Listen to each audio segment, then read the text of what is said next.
Hey everyone, it's Nick from Tim Bell Pod, and I just wanted to say that the only reason I did this podcast was for the money. And I hope each and every one of you goes straight to patreon.com/TimBellPod, where you can help support the show.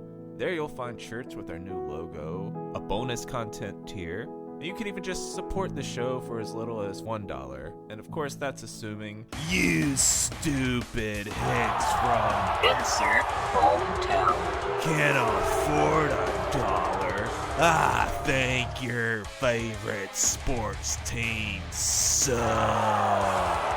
And if you got a problem with it, you can find me at patreon.com/10bellpod.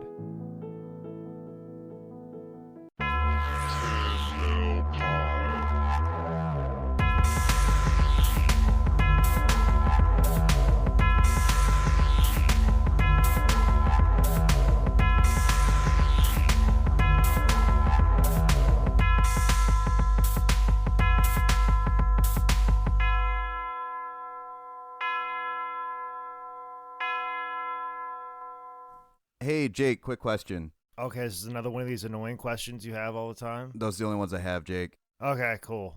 So I was watching this Bobby Eaton match from IWA Mid-South, and there's a guy on there. He's on the other team. His name's Roland Hard. Mm-hmm. You met him, familiar with him, or anything? Oh, no, never met that white dude before. Oh, so he is a white dude. Okay, that was my follow-up question. Is You were watching the match and you could tell he was white? He's clearly white. Dude, well, that's the thing. He really looked white. It's just that he's got this move. I'm terrified. What do you mean move? Like he's got like It's a signature move. I forget exactly what it was. It kind of looked like an air raid crash, but he's so fat, who really knows? But it's the name that. Yeah, you can't say that. Dave Prazak said it in 2002. He was on commentary.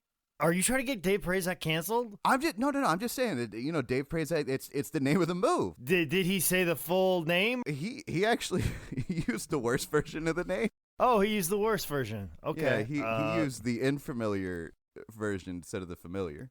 That's not great. No, that doesn't hold up well at all. And it sounds like you're trying to get Dave Prazak canceled, like right out of the gate of this episode. I've never even met Dave Prazak. I'm sure he's a good guy that's just made some mistakes. I think he's ran Shimmer, so do you want to have all female wrestlers out of a job? Well, I'm really in a bit of a catch-22 here, aren't I?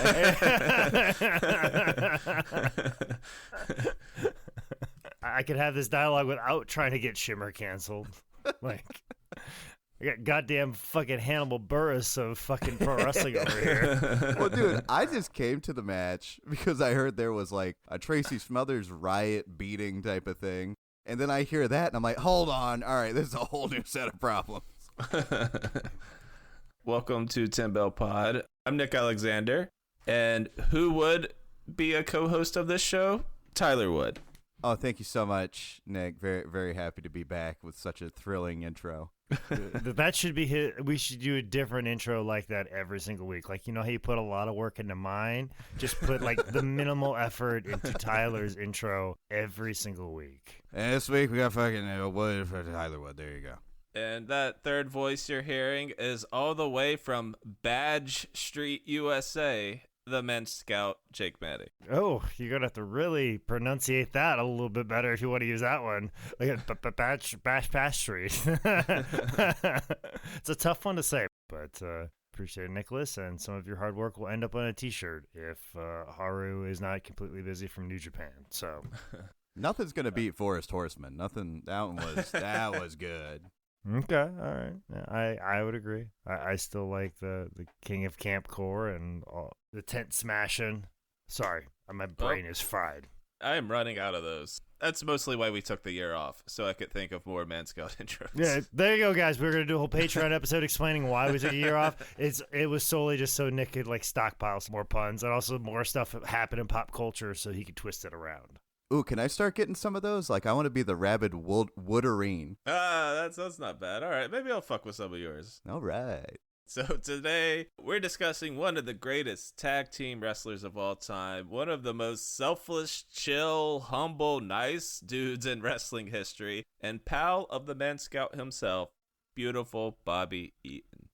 Bobby is the absolute best. Fun fact about me, I've said this multiple times over on multiple podcasts. When I was growing up, like obviously I loved wrestling in the 80s, and then wrestling kind of went away from me when it kind of transitioned to cable, and I was a poor kid in Iowa and we didn't have cable. When we got cable back and I rediscovered WCW in the mid 90s, my three favorite wrestlers to watch on WCW Saturday night were Arn Anderson, Brad Armstrong, and Bobby Eaton. Now, obviously, Arn was still very much a star, but he seemed like he was always there to win the TV title or tag with somebody like, the wonderful and fantastic Mongo McMichaels and make him look good, which didn't take a lot of work. It was probably a night off for Arn. But then, of course, Brad was primarily a job guy, but he would have competitive matches. But then Bobby was in the Blue Bloods with William Regal, and I knew nothing of his time in the Midnight Express or anything prior to the Blue Bloods, and I just was like, oh, I love this Bobby Eaton guy in the Blue Bloods. He's fantastic. He's great. And that's all I knew of him was just his work as a Blue Blood. And then when I found out all this back catalog that he had, I was just absolutely blown away at how good he was. And it was just so undeniably how good he was. And I think that's a pure example of talent. You can always recognize that no matter what situation it's put in, no matter what age or whatever. Like when you hear Jimi Hendrix play the guitar or any other master of their craft, no matter where it is in their career, you recognize greatness immediately. Let me start this episode by saying we could do 20 episodes on Bobby and still not get everything in. We're definitely going to hit the highlights, but I think that more of the point of today's show is going to just remind everyone what a great worker, what a great guy Bobby was, and then get to some Man Scout stories. As far as specific matches, just close your eyes and point to one. It's probably going to be pretty good. Yeah, not so much like, hitting the highlights, more of the personal notes, if you will. We're going to be hitting those along the way.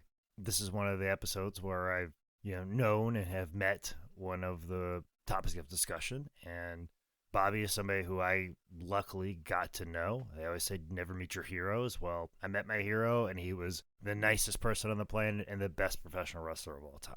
So if you want to hear about matches and stuff, Jim Cornette's got a whole podcast library you can listen to. Over under on how many times Tyler gets yelled at this episode.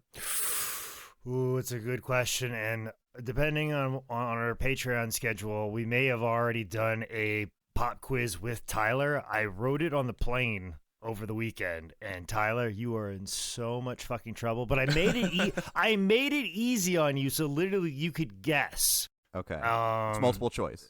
Well, no, it's more of a situation of like, hey, there were 8 of these. Name 2 of them. Oh, the Four Horsemen. Okay. No, you'd be wishing for Four Horsemen questions. But I've got it structured just perfectly through eras and times and all these things to where like you could look really dumb, and it's kind of a hard quiz. Like I wouldn't score 100% on it. I have to research a couple of the answers on there, but I know I could get 90% right off the top of my head pretty easily. Okay, cool. But I'm so excited to see you crash and burn. My balls are only lightly bruised from the one episode that's come out already where everybody saw my my incident with the Rock and Roll Express. So I'm hoping tweeted at that from that. I hope the Rock and Roll Express is at like a Galaxy Con or a Fayetteville Con, some sort of con where me and Tyler are together, and I will pay the Rock and Roll Express to take a picture with Tyler, but I'm going to crop out Ricky solely so I can post a picture of Tyler and Robert Gibson online. That is now my new mission for the 10 Bell Pod social media, is to get a picture with Tyler and Robert Gibson. I'm very excited for that quiz now. Bobby Lee Eaton was born August 14th, 1958 in Huntsville, Alabama. And when you hear, Huntsville, Alabama, you're like, oh, well, he must have been around some country or on not far from a farm or anything. From what Bobby told me, he was like very much a city kid growing up, because I would tell him about me growing up on a farm and how we had a strawberry patch in our backyard, and I could just go outside and pick strawberries, or I'd go to the back and pull an apple right off the tree, and he was befuddled by that. He goes, what? You just walk up and just grab it right off the tree and eat it? I go, yeah. We didn't even like plants on the windowsill. He was just blown away by this as a much older man in life, and he goes, man, that's awesome. Growing up, Bobby was a wrestling fan, watching NWA, specifically the Nick Goulas Mid-America version, which would run shows in his area. Bobby was a mark for Jackie Fargo, Lynn Rossi, and the OG Heavenly Bodies, Don and Al Green. And fun fact that I always hear when you ever Lynn Rossi had a vitamin shop, like kind of like a GNC. Anytime like Rossi's name gets brought up, like, oh, did you know they had a health and fitness store in like probably like the 70s or 60s? There's a lot of those Memphis guys, because that's what the Goulas territory was. There was a lot of those Memphis guys that just kind of just stopped.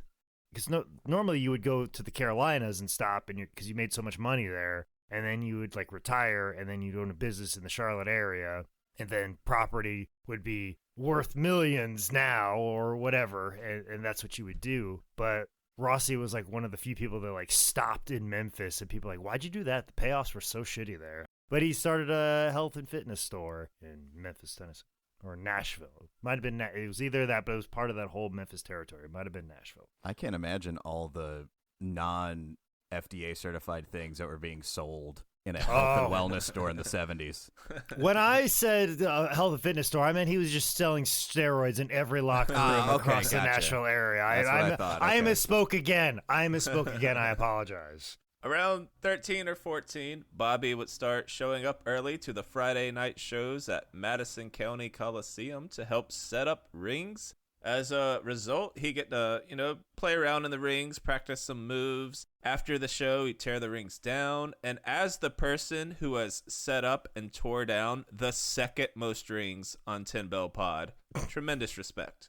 And it's so funny considering how linked he is to Ricky Morton throughout the rest of his life, that here his start into wrestling is tearing down rings. Paul Morton, Ricky's father, referee, and also was a guy that was bringing the rings town to town in that Memphis territory. So he's probably interacted with Ricky like even when they were kids. And little do you know, like they were going to go off and be like some of the biggest stars and have some of the biggest feuds and have some of the best matches of all time. I mean, that's like Steph and Klay Thompson meeting each other when they were 8, playing like little league basketball with each other, and just like, this is my friend, and we hang out at the Harris YMCA and we play for like all these leagues and stuff like that. Oh, turns out we're part of the Splash Brothers and we're one of the most iconic duos in the NBA ever. That's the only analogy you could make with that is the connection with those two and the fact that they were kind of in each other's atmosphere.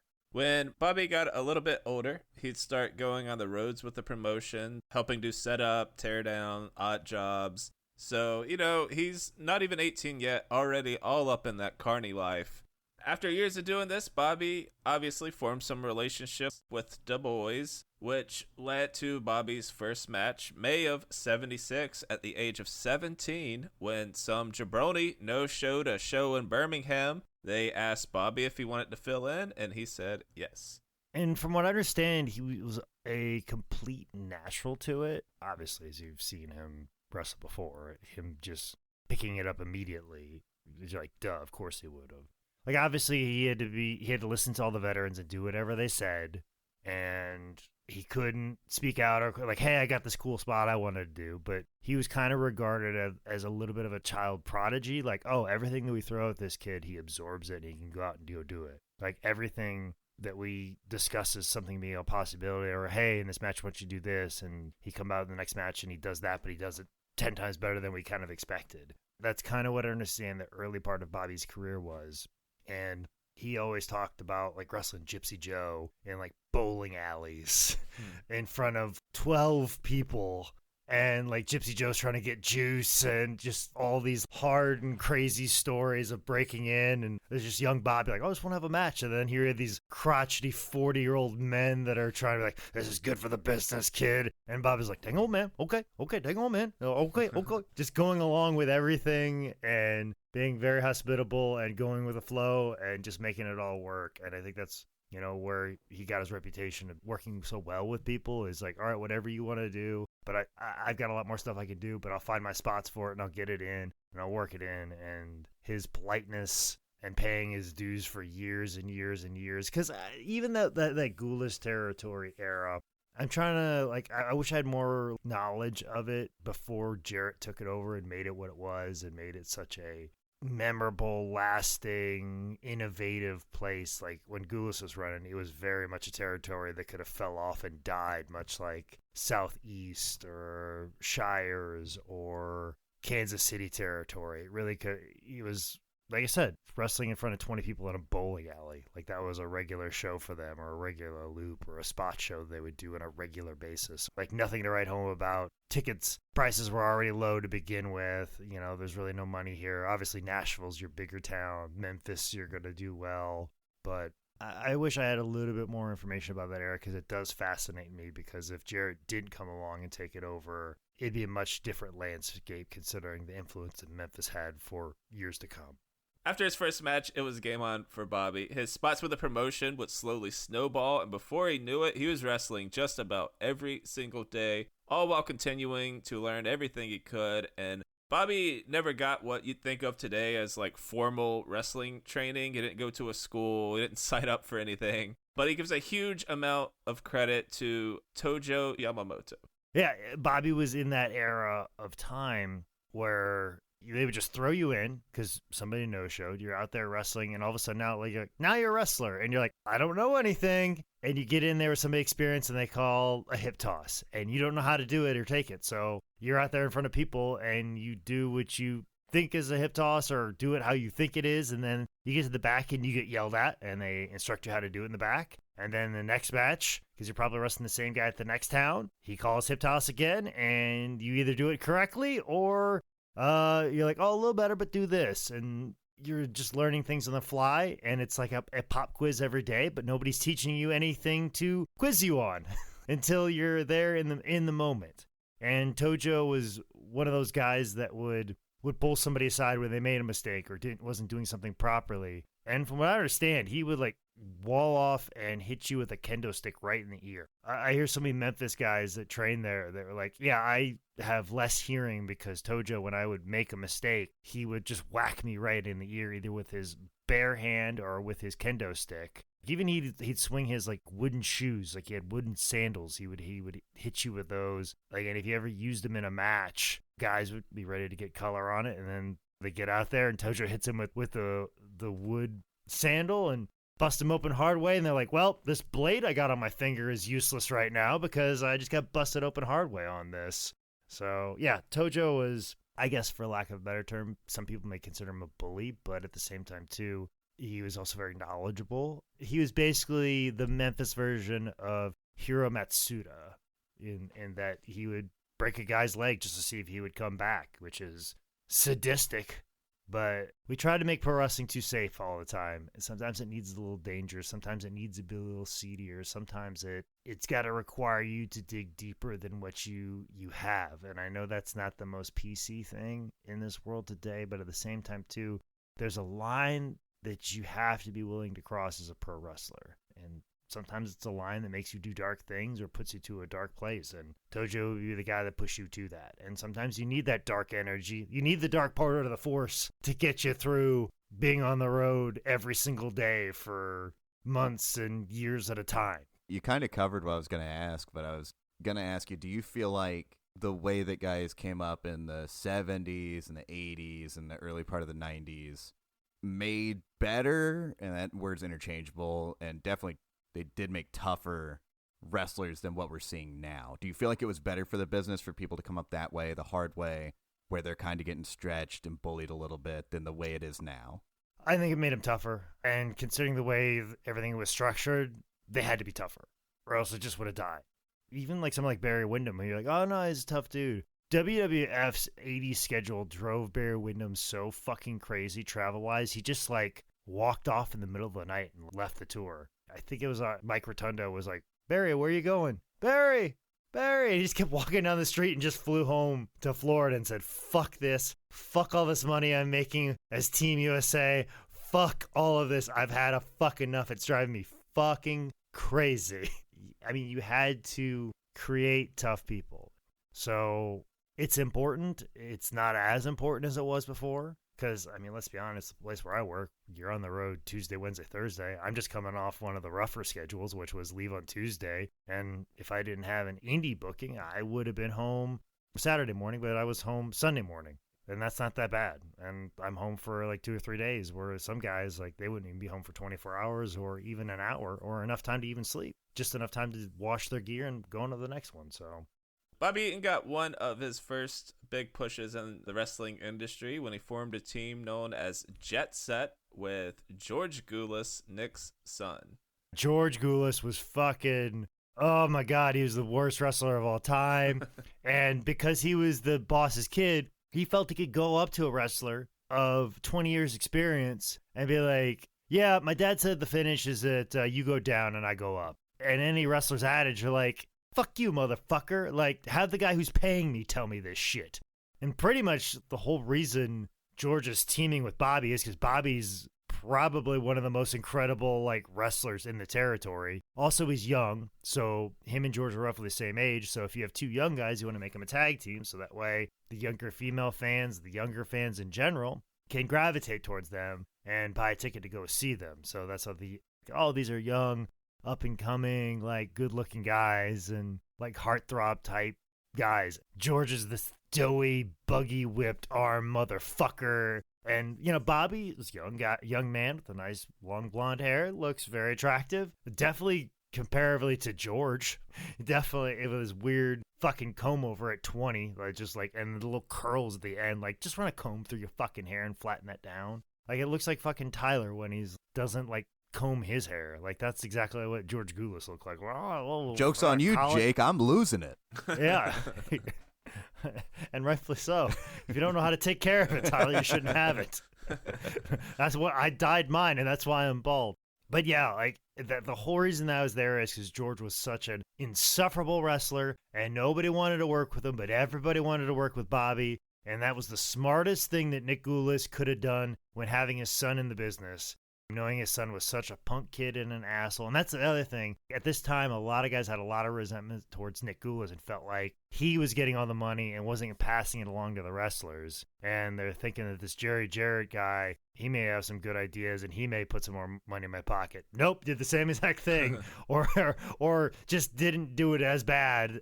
And so they just thought he was better. But a lot of the resentment with George was started, the resentment with the money was started, and Nick is being smart enough to realize, hey, I gotta plug a couple of holes in this dam right here to kind of make sure that this isn't gonna leak anymore.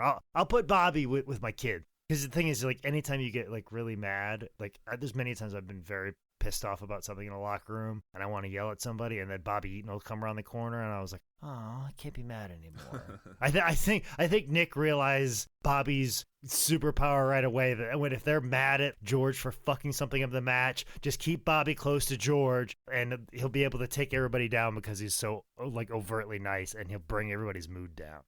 Together, Eaton and Goulas held the tag team titles 3 times. They'd wrestle against Tojo and that no-selling sumbitch Gypsy Joe. They'd go up against Terry Gordy and Michael Hayes before they were the Fabulous Freebirds, so that's pretty cool. By 79, Bobby had established himself as one of the top guys in the territory because he'd start getting runs with the Mid-America Heavyweight title, trading reigns with people like Randy Savage, Gorgeous George Jr., Chris Colt, and Robert Gibson. Yes, sir. I remember that's the answer number 3. Actually, that's question number 1 on your quiz, Tyler. Just let you know. Don't forget about it. Thank you. James Gibson. Final answer? Yes.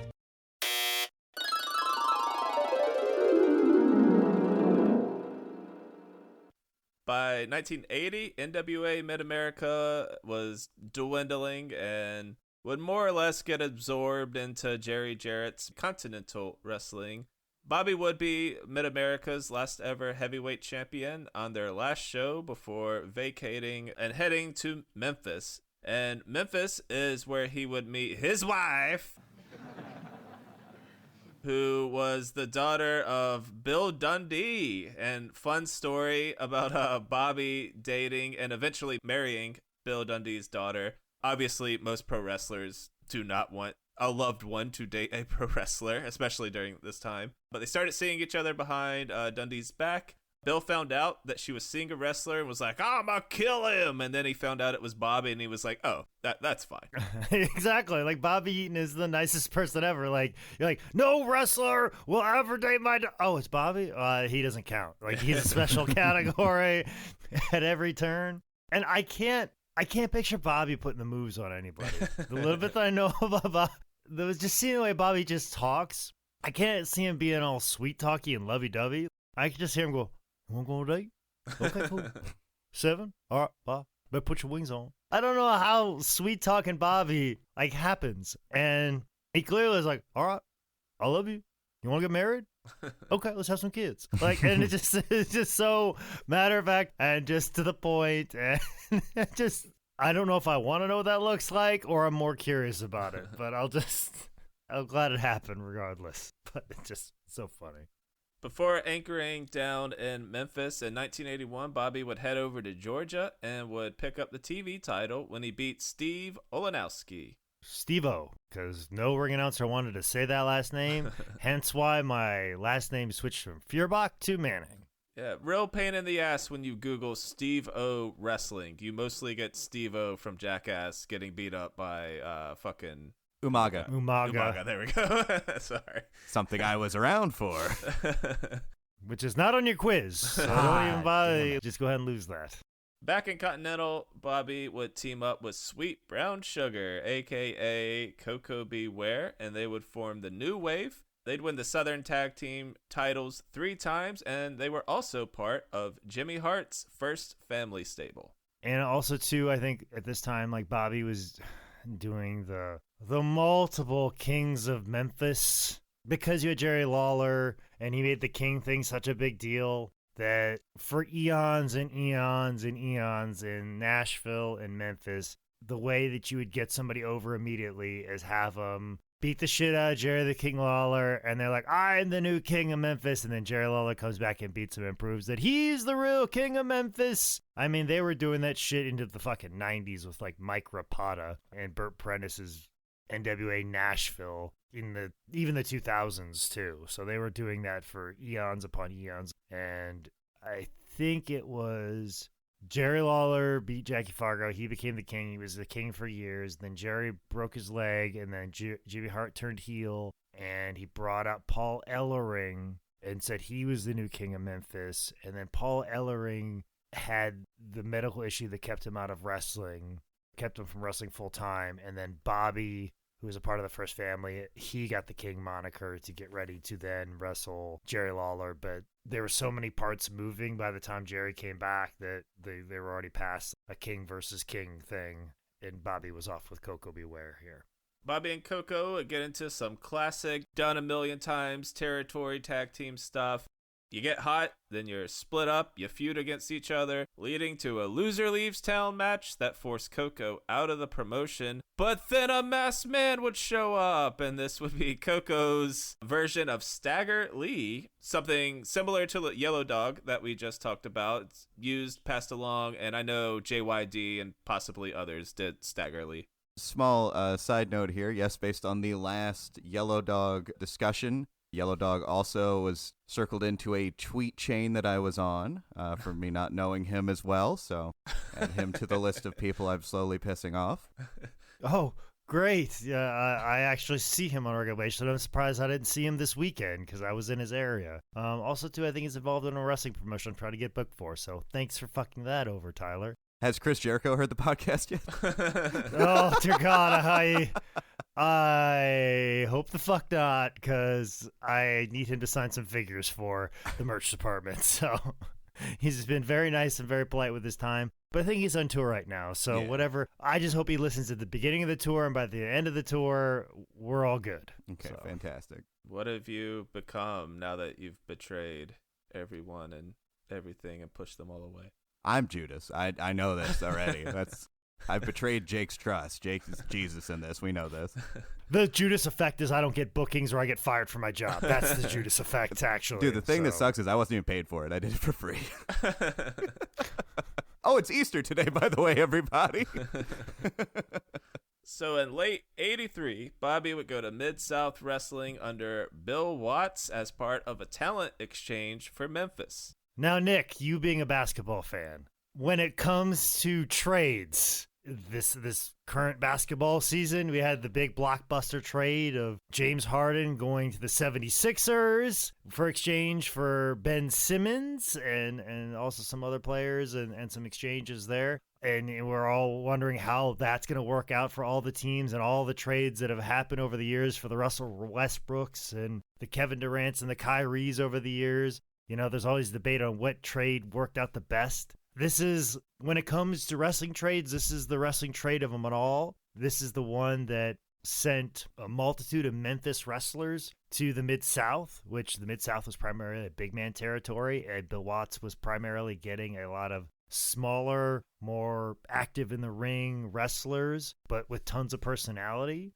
You had Ricky and Robert of the Rock and Roll Express. Obviously, you had Bobby Eaton coming over. You had Dennis Condrey. I think Norvell Austin was involved in that. Bill Dundee. I think even Terry Taylor. Because at this time, Memphis is very bloated with talent because this is just coming off of the heels of the possible takeover of Jerry the King Lawler, where he basically was going to take the promotion away from Jarrett, and then they ended up just splitting the territory down in half for control. But Lawler had all of his wrestlers like waiting in West Memphis to come over and then fire all of Jerry's wrestlers. But then when they worked out a deal that they half owned it, now they had all of these wrestlers. They had too many wrestlers. Bill Watts was like dying for new talent, so he couldn't exchange as many guys. I think he might have sent Jerry Stubbs and maybe even like Mr. Olympia, like a lot of talent that was like went to Memphis and was there for like a few months, and then Memphis shipped them all out. It was like a contract dump trade that you see in basketball, where Bill Watts needed some more younger talent. He had to get rid of some high-paying contracts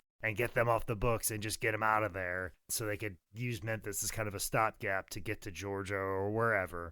And it ended up changing the wrestling business. He got the Rock and Roll Express. He got pieces that became the Midnight Express and a booker that completely changed what Mid-South was at the time and refreshed it and kind of gave it new life and then helped spurn more careers from it. So this is a trade that worked out very well for Mid-South, but also too, it got a lot of people off Memphis payroll for them to continue to keep going forward. So in essence, you're like, oh, Memphis got the short end of the deal, but what Memphis did is got a lot of talent out that would have starved 3 months later. So it worked out well for everybody, even though on paper you look at it, it looks like Mid-South got the better end of the deal. But in actuality, business-wise, both promoters came out extremely well.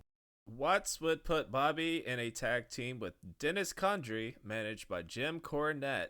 The evil Midnight Express, what expresses at midnight. Sorry, that's a Tick reference that literally no one else is going to get. But the Midnight Express. The Express was previously a stable with Condrey, Randy Rose, and Norvell Austin. But with Big Bobby, the Midnight Express would be just a tag team. Bobby would also adopt the name Beautiful Bobby Eaton, kind of pairing up with Loverboy Dennis. And that Mid-South Midnight Express is kind of pre-Flash. Like in ring, they were great, and they gelled as a tag team in the sense that, you know, they would ask like, hey, what do you do really well? You know, Bobby would like, hey, Dennis, what do you do really well? He's like, well, I do this power slam pretty well. And then I started thinking, like, well, do you think you could like press slam me off the top? And I'm a pretty good high flyer. And that's where the rocket launcher came in. And they would just think of stuff that they were good at and how they could combine them. And then they would just keep working on it, refining it. And then you had the Rock and Roll Express that was all kind of already got their things going, but they weren't getting any traction in Memphis because they were secondary to the Fabulous Ones. So here they are now in Mid-South, and they're the top babyface tag team, and now working with a team that's kind of developing what they're doing and how they operate with a heater of a manager, just setting the whole territory on fire, as they say.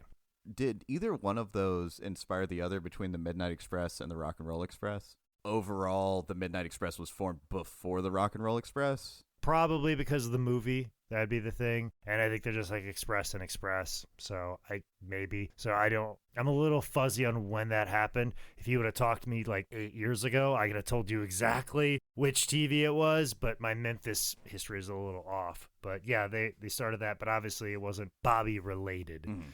But once you put those 4 guys together with Jim Cornette, it's absolute magic. Although Mid-South is very much the open mic, early days. It's like that VHS tape of Andrew Dice Clay where he's kind of first doing the Clay character before the comedy albums come out. That's the only way to equate it to comedy, what Midnight Express was in Mid-South. Like, what they were doing there is what they'll eventually do later, bigger and better and more polished in Jim Crockett Promotions and WCW. Midnight Express would wrestle their way into 84, taking on Rick Rude with 2 O's and Lenny Poffo before getting in their first big feud with Magnum TA and Mr. Wrestling number 2. They'd win the tag team titles from them when Mr. Wrestling turned on Magnum TA during a match, allowing the Midnight Express to win. And then, with Mr. Wrestling 2 and Magnum splitting off to go feud amongst themselves, the Midnight Express would need a new rival, and in would step the Rock and Roll Express. The Express would then spend the first half of 1985 in World Class Wrestling down in Dallas, where they took on the Fantastics, Bobby Fulton and Tommy Rogers, as well as continuing their red-hot feud with Rock and Roll Express. And just that kind of weird stopover in World Class just seems like it was such a cup of coffee. And I remember reading in Jim Cornette's book talking about how just disorganized it was in World Class because the Von Erichs were such a top draw and they were all just aloof or highly medicated a lot of the times. I think then Jim Cornette said it best. He goes, that was the first place he went to where at the end of the night they would hand you directions on how to get to the next town or building, and like a whole like kind of like, here's the hotel, here's the building, this is where you need to be, and here's typed out directions. And Cornette's like, this is pretty nice. But then he realized they did that because fucking Kerry and Kevin, and they'd just be wandering off wherever if you didn't give them like step-by-step directions on how to get to the next town. By July 85, Bobby would settle down in Charlotte, North Carolina, in the place where he would spend the majority of his career, Jim Crockett Promotions, which was just a couple years away from becoming World Championship Wrestling. One of their first matches is against 2 Jake Manning guys, Sam Houston and Italian Stallion. But from there, they were beating up job guys on TV, having runs with Buzz and Brett Sawyer, Jimmy Valiant and superstar Billy Graham, George South and various partners. By early 86, they were right back to Old Faithful, feuding with the Rock and Roll Express, exchanging the NWA tag team titles. You just kind of name-checked it right there, George South and various opponents. At that moment in time, the Rock and Roll Express was such a well-oiled machine in the things they could do, and some of the fucking job guys they would bring in were just hapless and couldn't figure it out. Like, if you look at the old AWA tapes and Dennis Stamp and various partners against the Midnight Rockers, like, Dennis Stamp was the only one that could understand the complex offense of the Midnight Rockers, and George South was kind of the guy that could do everything that Bobby and Dennis needed to look good on TV, because they would just put him in with like guys that were gas station attendants because they just like, we need a different face on there. We need a different face on there. And they would just throw trunks on people that like worked on cars during the week, and then they would just beat the shit out of them. And like, Midnight Express didn't look good on TV because the guys didn't know how to make them look good because they were doing such high level professional wrestling with the Rock and Roll Express in Mid-South. And Dusty, being the booker at that time, was just salivating about the fact of bringing in Express versus Express. And he knew once he did that, then Jim Crockett Promotions would be on the map of just being some of the best professional wrestling in the entire industry at that time. So once the Rock and Roll Express was secured and the Midnight Express was secured, he just knew that he was just going to have a license to print money, and knew he couldn't do it right away. He wanted to establish both teams right away, much the way that Mid-South did. Like, establish the Midnight Express as a solid team because they are very new teaming together. Rock and Roll Express knew their stuff, and then they finally met for the title later. Same thing happened in Crockett. Get the Rock and Roll Express going, get them super fucking hot, and then get the Midnight Express coming in there, and they were off to the races. I mean, they were the main event in town to town to town. There's a really great documentary done by Michael Elliott about the Rock and Roll Express. It's on my former employer's streaming network. I highly recommend you guys go check it out or get the DVD that's out there and available. It really does chronicle what a crazy ride it was and how big and how over the Rock and Roll Express was. And for the majority of that run was them fighting the Midnight Express and how they could find a way to make it fresh and different every single night was just a testament to their ability, their skill. Because, I mean, especially during Crockett, you're wrestling the same place every Tuesday. You're wrestling the same place every Wednesday. And you got to give them something different because you're doing this angle, you're doing this feud for months at a time. And then you're building to a match that's going to be on pay-per-view or a big match that's going to be closed-circuit television. And that's got to be different than everything else you did before. Or take pieces of all those matches and do like a best of it or however they structure it or however they want to structure it or whatever works that night. And it's just a testament to what they were doing. And it was just insane. The Rock and Roll Express were such rock stars because they looked like rock stars every night next to the Midnight Express. And the stuff with Bobby Eaton is just absolutely incredible. To rewind just a little bit back, the things that Bobby was doing, because this is turning into an Express versus Express podcast very quickly, but they're so linked together. It's hard not to, in the heart of this, discuss it. But Bobby is just so good. And the things he's doing as a high flyer may be germane today, but not really. Like the accuracy in the which that Bobby comes off the top with dropping his like knee drop, his leg drop. George used to say all the time, Bobby would look like he's murdering you with that fucking leg drop.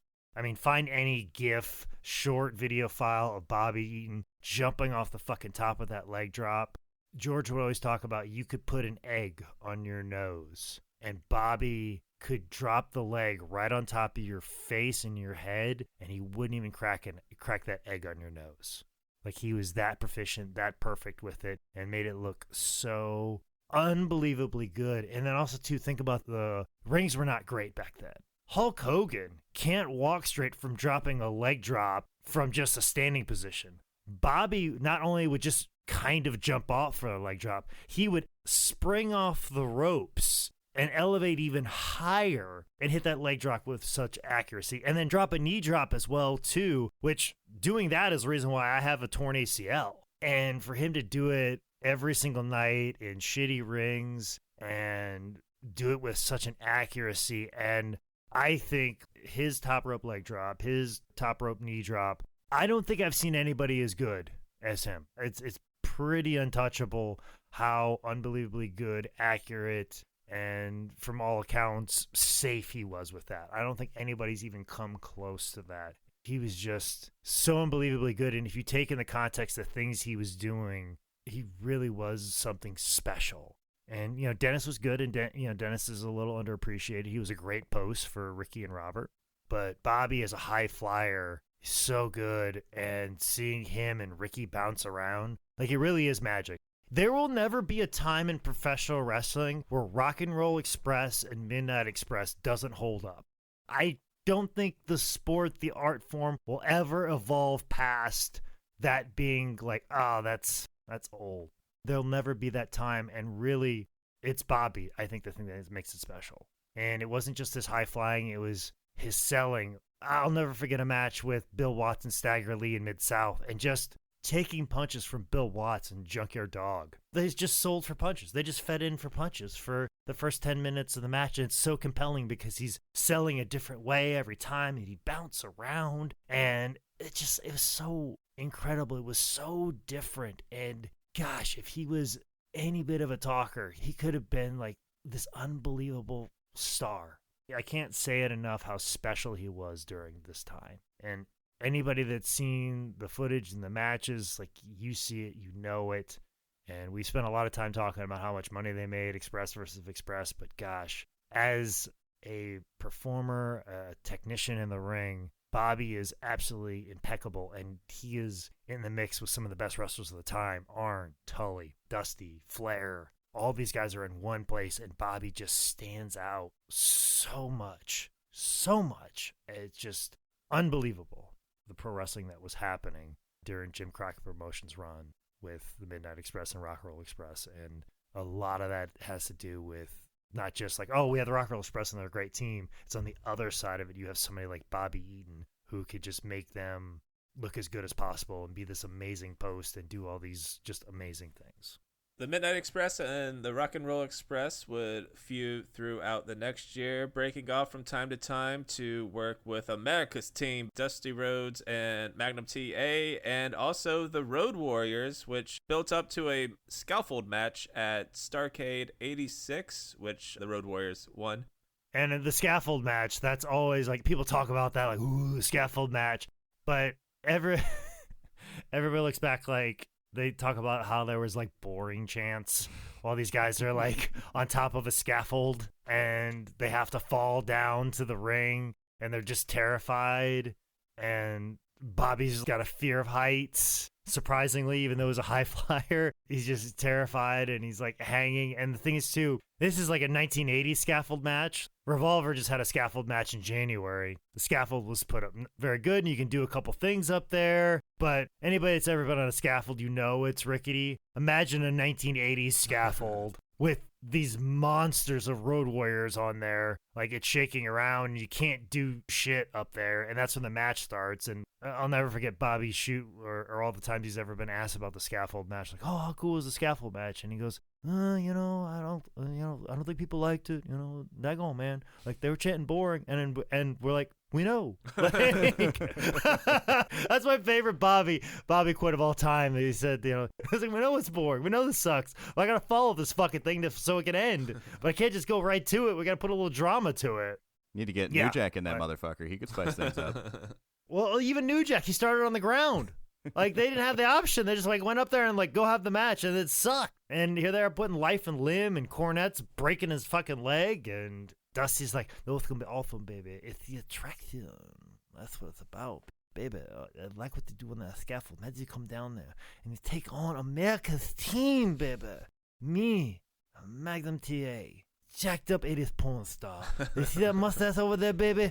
Oh, put me and Magnum TA butt naked standing side by side, baby. And impregnate at least a dozen women, baby. Just by the mere sight of it. You put that on a pinup. You put that in any Playgirl magazine, even Playboy magazine. The Society of the American Dream. And Magnum TA laying butt naked in there, baby.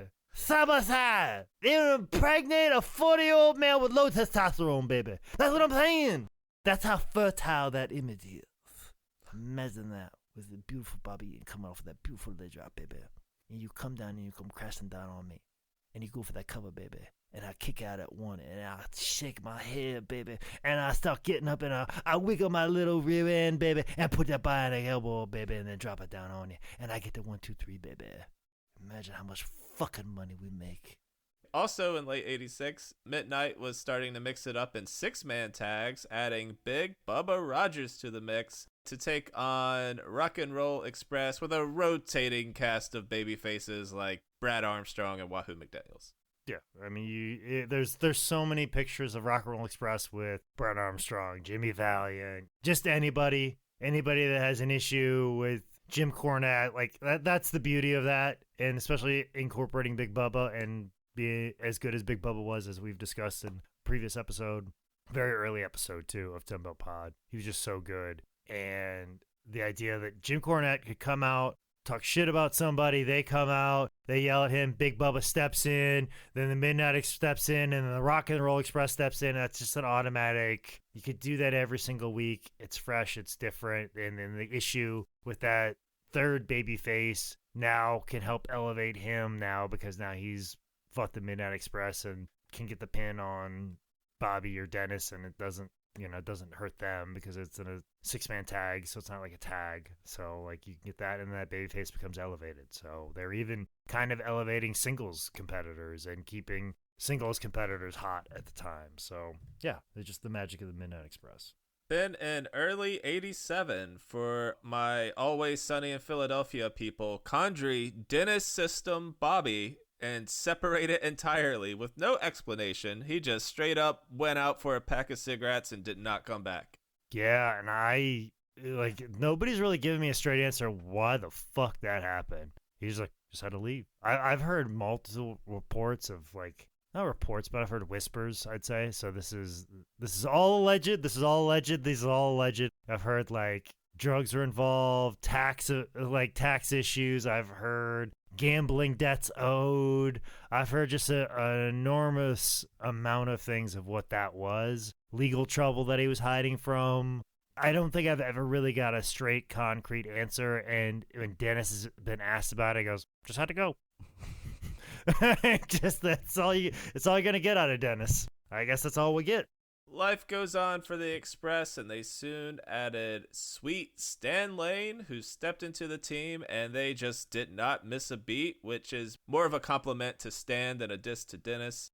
But with that is that Stan had such a successful tag run with Steve Keirn, so he knew everything that needed to be done with tag wrestling, and I think they even did a little bit heel tag stuff when they were in Minneapolis, so Stan was kind of accustomed to it. From what I heard, if I'm not mistaken, Jim Cornette say this, a possibility to step in for Dennis, there was discussion of Dr. Tom, which then made sense when they did the Heavenly Bodies in Smoky Mountain with Dr. Tom and Stan Lane. Like, it was like kind of this evolution because they had to do the Heavenly Bodies with Stan Lane and Dr. Tom in the early part of Smokey because Bobby was still on a contract with WCW. So there's this whole thing like, oh, Dr. Tom could have been in. And then when Stan was with Cornette, who could take the place of Bobby? Well, let's get Tom, because Tom almost came in and stepped in for you, Stan. So it's this weird lineage of the Express morphing into the Heavenly Bodies later in Smoky Mountain. And then obviously you had Jimmy Del Rey move in after Stan wanted to move away from wrestling. But yeah, it's a high compliment to Stan and just never missed a beat. And like, I think most people in ring, Dennis is great.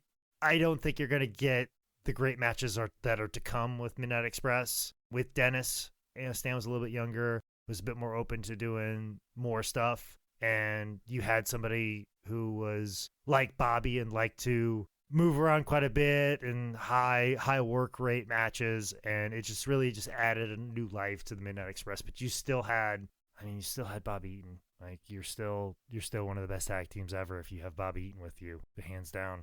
It's just how it is. By 88, the Hill Midnight Express were starting to get cheered, especially during their feud with Arn Anderson and Tully Blanchard, who they won the tag team titles from. So there's really, at this point, no choice but to turn them face.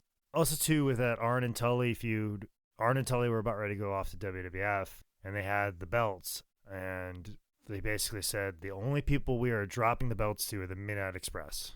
And that's like how much Arn and Tully respected Bobby and Stan and Cornette, and we're like, we're not losing to anybody else. And the Road Warriors would have made sense, but they're like, we're not losing to anybody else other than the Midnight Express because they deserve to be recognized as the top tag team. When you have peers that are that respect you that much, it just proves it that much more of you're doing something right, and that's why, you know, they're in that spot. And yeah, they started to get cheered because people like their matches and realize that anytime you saw a Midnight Express match, it's going to be your favorite match on the show. Once you do that enough, no matter how much stuff you do to get people to dislike you, they're going to start liking you, and you just have to roll with it. It's great that Arn and Tully would put somebody over on the way out the way that they did like that. Like, you hear so much about Brett having his standards for how he wanted to drop the belt leading up to the Montreal Screwjob. And you look at it, it's like, yeah, fuck Shawn Michaels, fuck Vince and that whole thing. But Brett's more like, this is based on me. And these two guys are like, all right, we respect these two guys so much. We want to give even though we're done with this company. Well, you talk about that being the exception when actuality this Brett's feelings towards losing the belt, that was the exception. This is what you did when you left. The only thing that made it extraordinary is that they specifically said, this is who I want to have the belts after we're gone. That's what you did is when you left, you dropping the belts. Yeah, that's out of the question. You're supposed to do that. It's just that they were like these undervalued guys. It didn't seem like that would happen that often. I don't even think it was that. It was like they could have gone. The logical thing would have gone to go over here, but they wanted to make sure that it was these guys. I think it's the only thing that makes it extraordinary. And congratulations, you just pissed off Dax Hardwood and most of the AW locker room by shitting on Bret Hart. I did not shit on Bret Hart. You did. You absolutely did. So there you go. I have to stick up for my coworkers. And I'm starting to get to be a little bit more of a Bret guy as I get older. That kind of happens. But there's still a couple of things, still a couple hills that Bret has to cross in my mind before I get back. All right, Jake, if I need to take the heat for this, I'll do it, buddy. That's all you got to say. That's all. All right, cool. All right. The screw job was a work anyways, and you're both fucking marks. So. Oh, boy. Nick, you're now the Alex Jones of this whole conspiracy. Let me explain to you what's going on with the Montreal screw job. So, you got a covert, time-shifting pedophiles that are run by the lizard Illuminati that are also the boy toy. That's what I'm saying. I'm saying that Shawn Michaels is a lizard person. Shawn Michaels is turning the boys gay.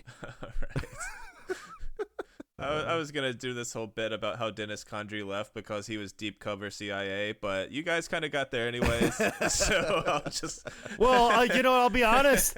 I'd believe that. I could, like, if somebody was, like, saying, like, he had to go, he was doing some illegal shit with, like, the Cocaine Cowboys or... like that pilot that was working for the Clintons that was flying cocaine in from Colombia that got killed, that American whatever movie that Tom Cruise is in. Like, I'd believe that. I don't think that's too far out of the realm of possibility. I mean, Billy Jack Haynes says was involved in that. So, I mean, if you told me Dennis Condrey was involved too, that makes more sense than some of the theories that I've heard why Dennis left. Well, as baby faces, Midnight Express would have runs against the Road Warriors, the Fantastics, and eventually get to a feud against a returning Dennis Condrey, who was bringing in Randy Rose to form the original Midnight Express, all building up to a match at Starrcade 88.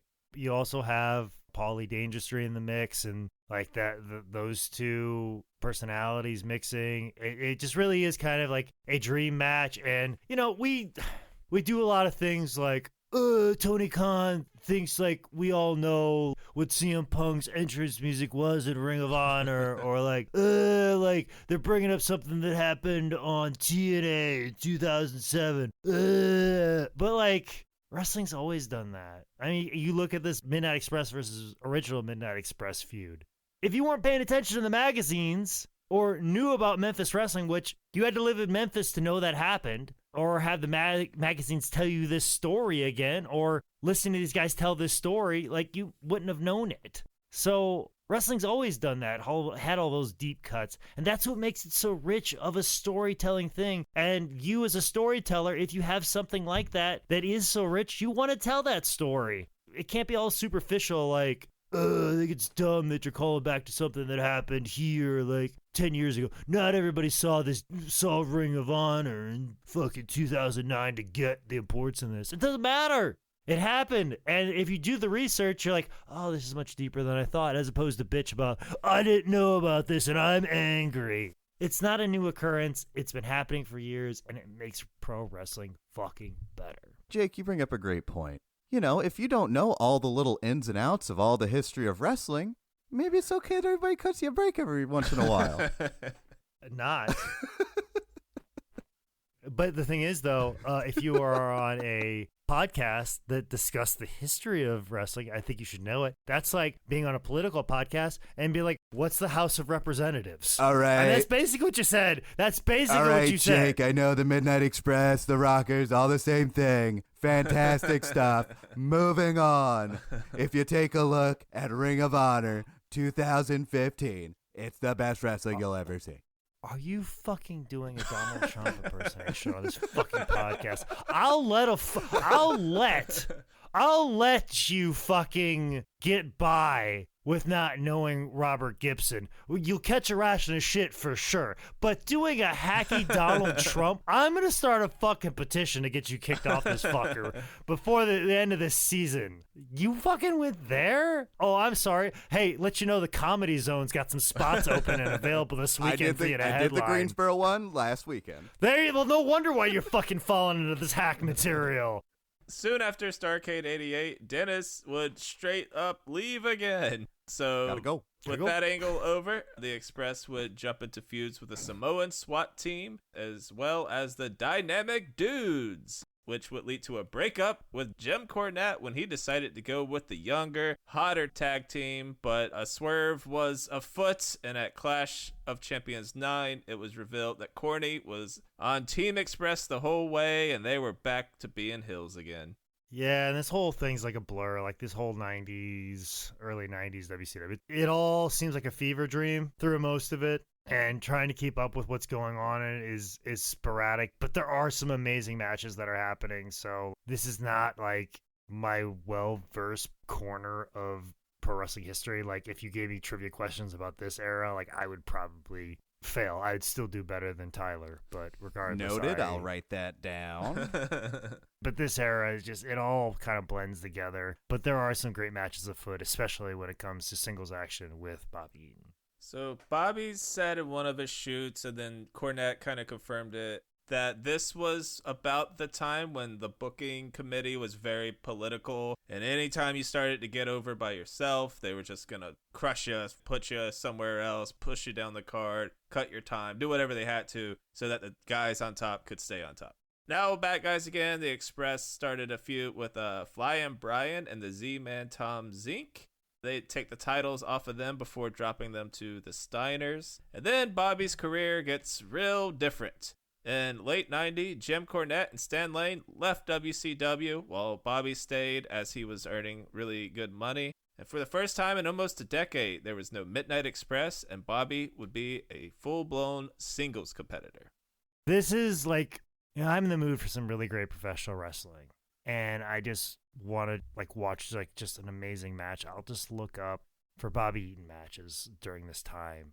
That whole TV title runs he was having, the multitude of matches he was having with Terry Taylor, and then even there's some ones prior to them leaving with Ric Flair, the Clash of a Champions match. It was a TV title match or an NWA title match. But there's some things in some of the matches with Bobby Eaton versus Ric Flair that I haven't fucking seen. And when COVID and lockdown was a big thing, and I was wrestling with Lucky for an hour every Sunday just to keep my skills sharp, I would watch some of these Bobby Eaton singles matches and see if I couldn't there was a leg lock roll through thing that I hadn't seen other wrestlers do, and I was messing around with that, and then here's a spot that Bobby would do, and I would just get inspirations of things that I liked and I wanted to do. Or I'd find Bobby versus Brad Armstrong, or just any Bobby Eaton match I would just find and take apart and find some stuff that I wanted to do, some spots that kind of opened my mind up to things you could do in a ring. And it's just amazing because in a tag match you got to deal with, you got a guy coming in over here, and you got to think about a guy coming over here, and then sometimes tag wrestlers can't tell a particular story without those other people around. But Bobby had this ability to transition as a singles person to then the spotlight got more put on him, and then you started to realize how incredible he was. If you didn't already think he was amazing as a tag wrestler, if you look at him when he's standing in the spotlight as a singles wrestler, it's so magnified how incredible he is. I don't think you could ever find a bad match of him singles-wise in this early 90s run at all at any moment in time. It's just so impeccable, and I think he was in such great shape too. Bobby was never a big gym guy, but I think he told me that during this era was one of the few times he was kind of hitting the gym a little bit, and it's kind of noticeable at this time. I think this is kind of when he's really want to get in some good shape. I don't have Corny to talk for me. I don't have Stan next to me, and I'm kind of out here on my own, so I really gotta make sure my matches are as sharp as possible, and it's very noticeable. In late 91, Bobby would find himself in a stable, joining the Dangerous Alliance. We talked about this a bit on the Rick Rude episode. They're feuding with Sting. They're going to end up in a War Games match at Wrestle War 92. Bobby's part of the finish when Sting's team wins after Larry Zbyszko accidentally popped Bobby Eaton in the head with a metal rod. The pairing of Zbyszko and Eaton is such a funny one, because Arn has said it and Steamboat has said it. They would always talk about how Zbyszko, they called him Granite Man. He was always standing still, or he was always busy fucking around yelling at the crowd when they needed him to move and do stuff. They'd be like, "God damn it, Granite Man, go, go!"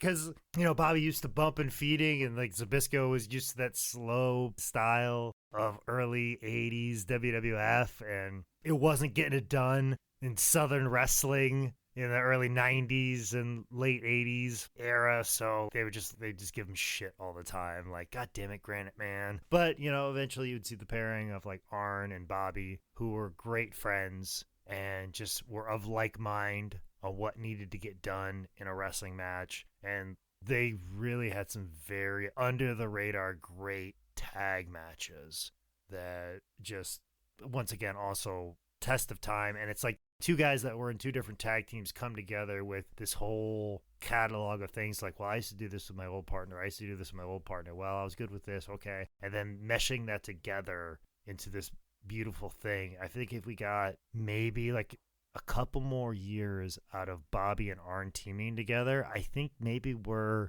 talking about it as being a better tag team than the Midnight Express in any incarnation. Like, I think that's a serious discussion to have. If we get a couple more years of Arn and Bobby teaming together, I think it might end up overshadowing the work that both of them did with their prior partners. But luckily we got what we did because it was magic when it happened. Bobby would tag with Arn until early 93 when Bobby, still under WCW contract, would have a run with old pal Jim Cornette in Smoky Mountain Wrestling. It was kind of short. Eaton joined up with the Heavenly Bodies, Stan Lane, and Dr. Tom. He also would get into the TV title scene, the Smoky Mountain Beat the Champ TV title. Well, yeah, I think the TV championship was like an envelope or something like that. Like, it was Beat the Champ, and he was the TV champ, and he had a check. I have all of the Smoky Mountain TV episodes, and I was watching them in chronological order, and then I let a friend borrow it because I had kind of like fallen off on watching it. I really need to get back into it again, especially since I have my TV and my DVD player hooked up in my office, so that way I can have it playing in the background while I work on graphics for AEW DVDs, which I'm sure Jim Cornette would fucking love to know. That I have his masterpiece of booking and like his big indie album playing in the background while I'm working on AEW stuff. I'm sure his tennis racket is just vibrating with anger and he doesn't know why. Like when you get like two sticks that are like in a Y and it kind of navigates you where the water divining is. rods. Dividing rods, yes. It's very much that. He can sense that going on with his tennis racket. But yeah, that's the interesting thing. Like there's certain like outside bookings that WCW was okay with from time to time, and it was very weird and sporadic. Like even, I don't know if we're even at this point or it's close to it, but Bobby is gonna go to ECW with Arn Anderson in this weird tag match that happens with Sabu, and I think it's also Shane Douglas, Terry Funk. if I'm not mistaken. Terry Funk, excuse me, that's right, Terry Funk, because it was Arn and Terry Funk and Sabu and Bobby Eaton, which, high flyer of the past generation, the new high flyer teaming together. And then you have just these two tough old men of the great minds of professional wrestling teaming up and worlds collide. It was just weird. Like, Bobby could kind of do what he wanted. And I don't see Bobby like stand up and go, oh, dang on, man, I feel like I need to go here. Can I go do this? I need to go this. And people are like, yes, Bobby, we'll meet your request. I feel like somebody like is yelling for him to be there. And Bobby's like, okay, no problem. Yeah, I'll go. I don't see Bobby like talking to talent relations at WCW asking to do this outside booking. I feel like it was a little bit of like Bobby was a pawn and Bob's like, okay, well, I guess I'm going to Philadelphia. I guess I'm going to Johnson City. In May of 93, Bobby did one of his 3 tours of New Japan, teaming up with actual Nazi Tony Helm to have some tag matches against people like Masa Saito, Muda, Hiroshi Hase, and Riki Choshu. We made the entire country of Finland upset with us over the fucking Tony episode. We yeah, did? we did. We the only legit blowback we've ever had is when we did fucking Ludwig Borga. Fuck you, he was a bad person. A Nazi? That's our pushback? I know, right? Like that would a guy who like had Nazi tattoos? Like that's where we get any blowback on anything we've said? I mean, as a new addition to the podcast, I have to say I completely condemn whatever you guys said. That's really shame on you. Sorry, we were far more liberal. We had to get a conservative voice, Tyler Wood, to come in. I'm being more left-leaning than you guys are right now. I condemn Nazis. I'm taking a stand right now. Well, I'm glad you finally made that stand at this juncture in your life. What are you, like 35 now? Like, you know what? I'm Yeah, I have a live microphone in front of myself, and and I was just asked how I feel about Nazis, and you know what? In my 30s, I feel comfortable enough to say I condemn Nazis. Like, You know what, Jake? I'm going to take another stand, too. I don't care what you said about Chris Jericho. I like him. I think he's a good dude. that's not what I said. That's not. You cannot twist my words around, and nor should you. For one of the nicest coworkers, one of the nicest people that's there. Gosh, quick story about Chris Jericho. He was supposed to sign some figures for me like 2 or 3 weeks ago, and he had to do a pre-tape late, and he never got around to it. And so I was like, I'll just grab the figures and we'll get them next week. Called me in the hall with the figures, and he goes, oh, man, I'm so sorry I didn't get around to doing that. I really, really, really apologize. We'll get him in New Orleans. And so in New Orleans, I was in the truck as he was walking in the building. He saw me, and he goes, hey, man, do you need me to sign those figures? I go, yes, absolutely, Chris. And he goes, yeah, just put them in there. I'll take care of it. And, of course, he was busy again, didn't get it done, but then apologized again profusely. So for him to remember, like, a couple weeks forgetting to not getting something done, like he could have just blown it off because he's worried about a tour, but for him to be so in tune and aware, it speaks volumes of who he is. This may be kind of a hot take, but I'm gonna go ahead and say it. Chris Jericho is the Tom Brady of AEW. I'm gonna go ahead and say that. What you hear about Tom Brady, about knowing everybody's name, even if you're a practice squad player, tries to get involved with everybody's life and know everybody's, to make everybody feel as equal and pull everybody up. Obviously, like, people have talked shit about his body, and now he's kind of worked hard to get himself back into shape for that. So obviously realizing he needs to do different things later in his career, reinventing who he is, still going out and performing at a higher level in later stages of his career. I don't know if he's got quite the ethos and quite the methodology, but I would say, yes, if there was a Tom Brady equivalent in AEW, Chris Jericho is that. Yes, I agree. He is much like Thomas Brady, the football man. Jake Banning calls Chris Jericho giant pussy like Tom Brady, live on Tim Bell Pod.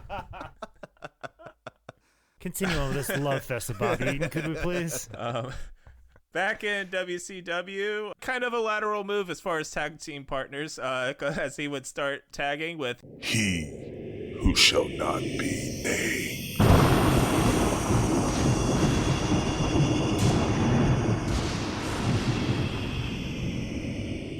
So a little bit of the Tin Bell Pod lore. I know that you guys bleep it when you say Chris Benoit, and I don't want to be the one that says Chris Benoit a lot, but do you also bleep Pegasus Kid? No, Pegasus Kid is the workaround. You got there on your own. I'm proud of you. Gotcha. Okay, thank you. But also, too, Bobby was, like, tagging with a lot of weird tag partners. I think he did, like, a Fabulous Ones gimmick with Steve Kern, too, where he wore, like, a sequence top hat and sequence jacket. Like, they were just, like, putting Bobby with all kinds of random tag partners before he got to, obviously, the tag team that I know him from. Yes. So, yeah, I would say at this point, because none of these tag teams were winning, and Bobby would break off for singles matches where he's putting the other guy over. So he's starting to get into the point of his career where he's like giving back to the business, you know, putting over some of the youngins and not complaining about it even a little. Then one day in 1995, this Alabamian woke up and was like, bloody hell, mate, I'll hook you right in the gabba, I will, isn't it? And started teaming with Lord Steven Regal, forming the Blue Bloods. As a man who dates a British woman, I cannot wait for you to meet my girlfriend and you do that same exact voice to her face. And considering the way that she gives me a rash and a shit every time I open my mouth, I cannot wait to see how she will verbally tear you apart.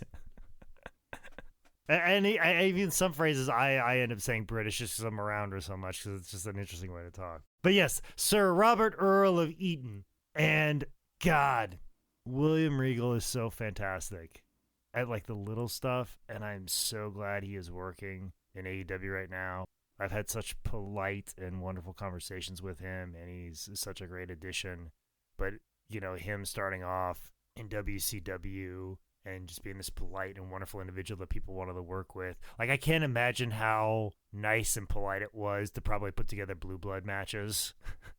And so you look at some of the teams the Blue Bloods worked at the time, like they were in this weird mixture of teams of Bunkhouse Buck and Dirty Dick Slater, the American Males, Harlem Heat and the Nasty Boys. And somehow you always had the circulation of the Blue Bloods between all of these teams, either putting somebody over or taking the tag belts. And this is where I was falling in love with Bobby Eaton, but also William Regal as well. And I actually have, in my VHS collection at home, I have a demo tape. I don't know how I got my hands on it. It is the demo tape of all of the vignettes of the Blue Bloods they aired where they were going to LA, and Regal was like, oh, Sir Robert Earl, we're here in Los Angeles, this filth hole infested of fame and glamour and American excess. It's so despicable, this place. They would just go to LA and Beverly Hills, and then it was about the time of the OJ thing,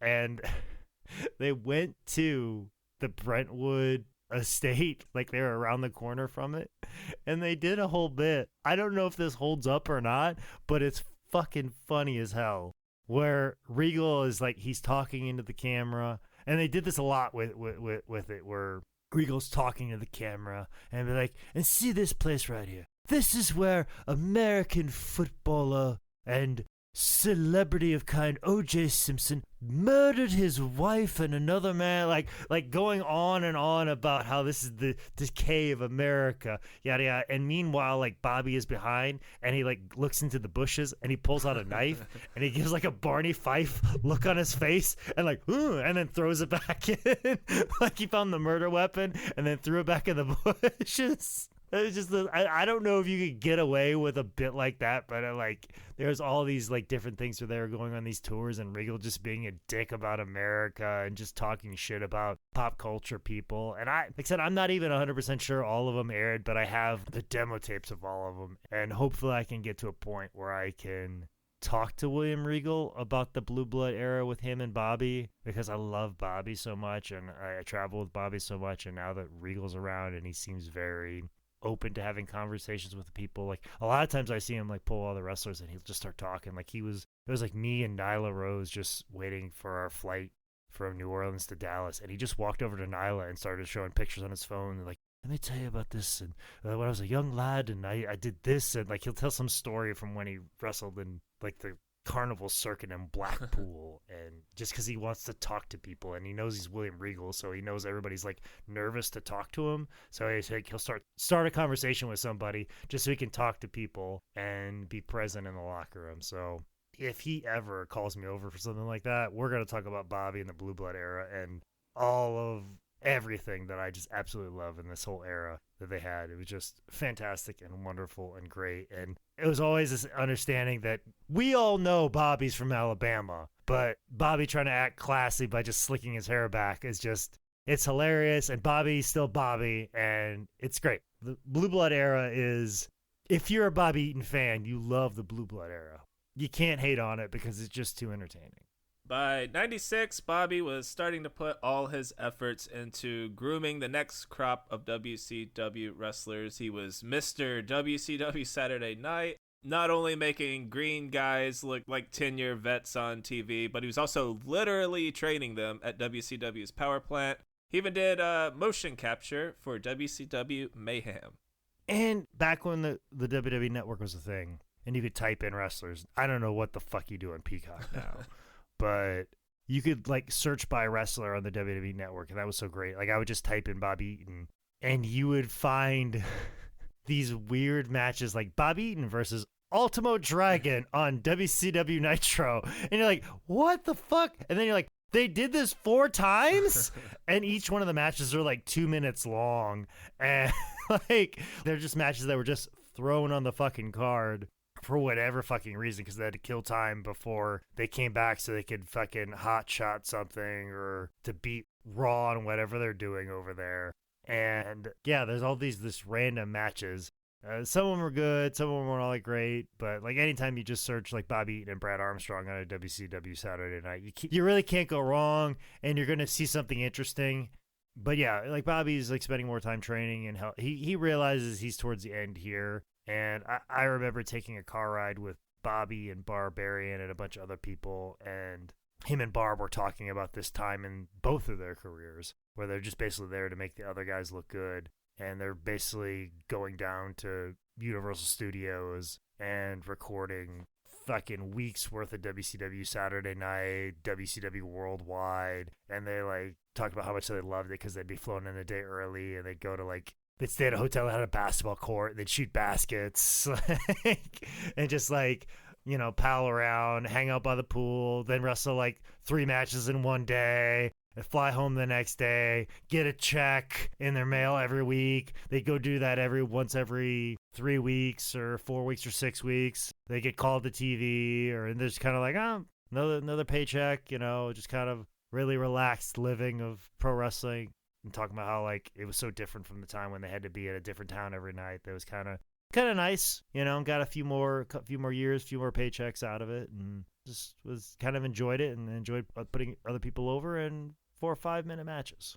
So also around this time, pro wrestling was drastically changing. It was getting farther and farther away from that territory style that NWO at this point had really taken over and would for the next several years. So he was still getting work, house shows. He'd get a Thunder or Nitro here. He'd sneak into World War III. He's mostly stepping into a leadership role as a trainer until 2000, when Bobby was let go from WCW just out of the fucking blue. And as a company man, as a guy who put his all into this business, it seemed like it really hurt him.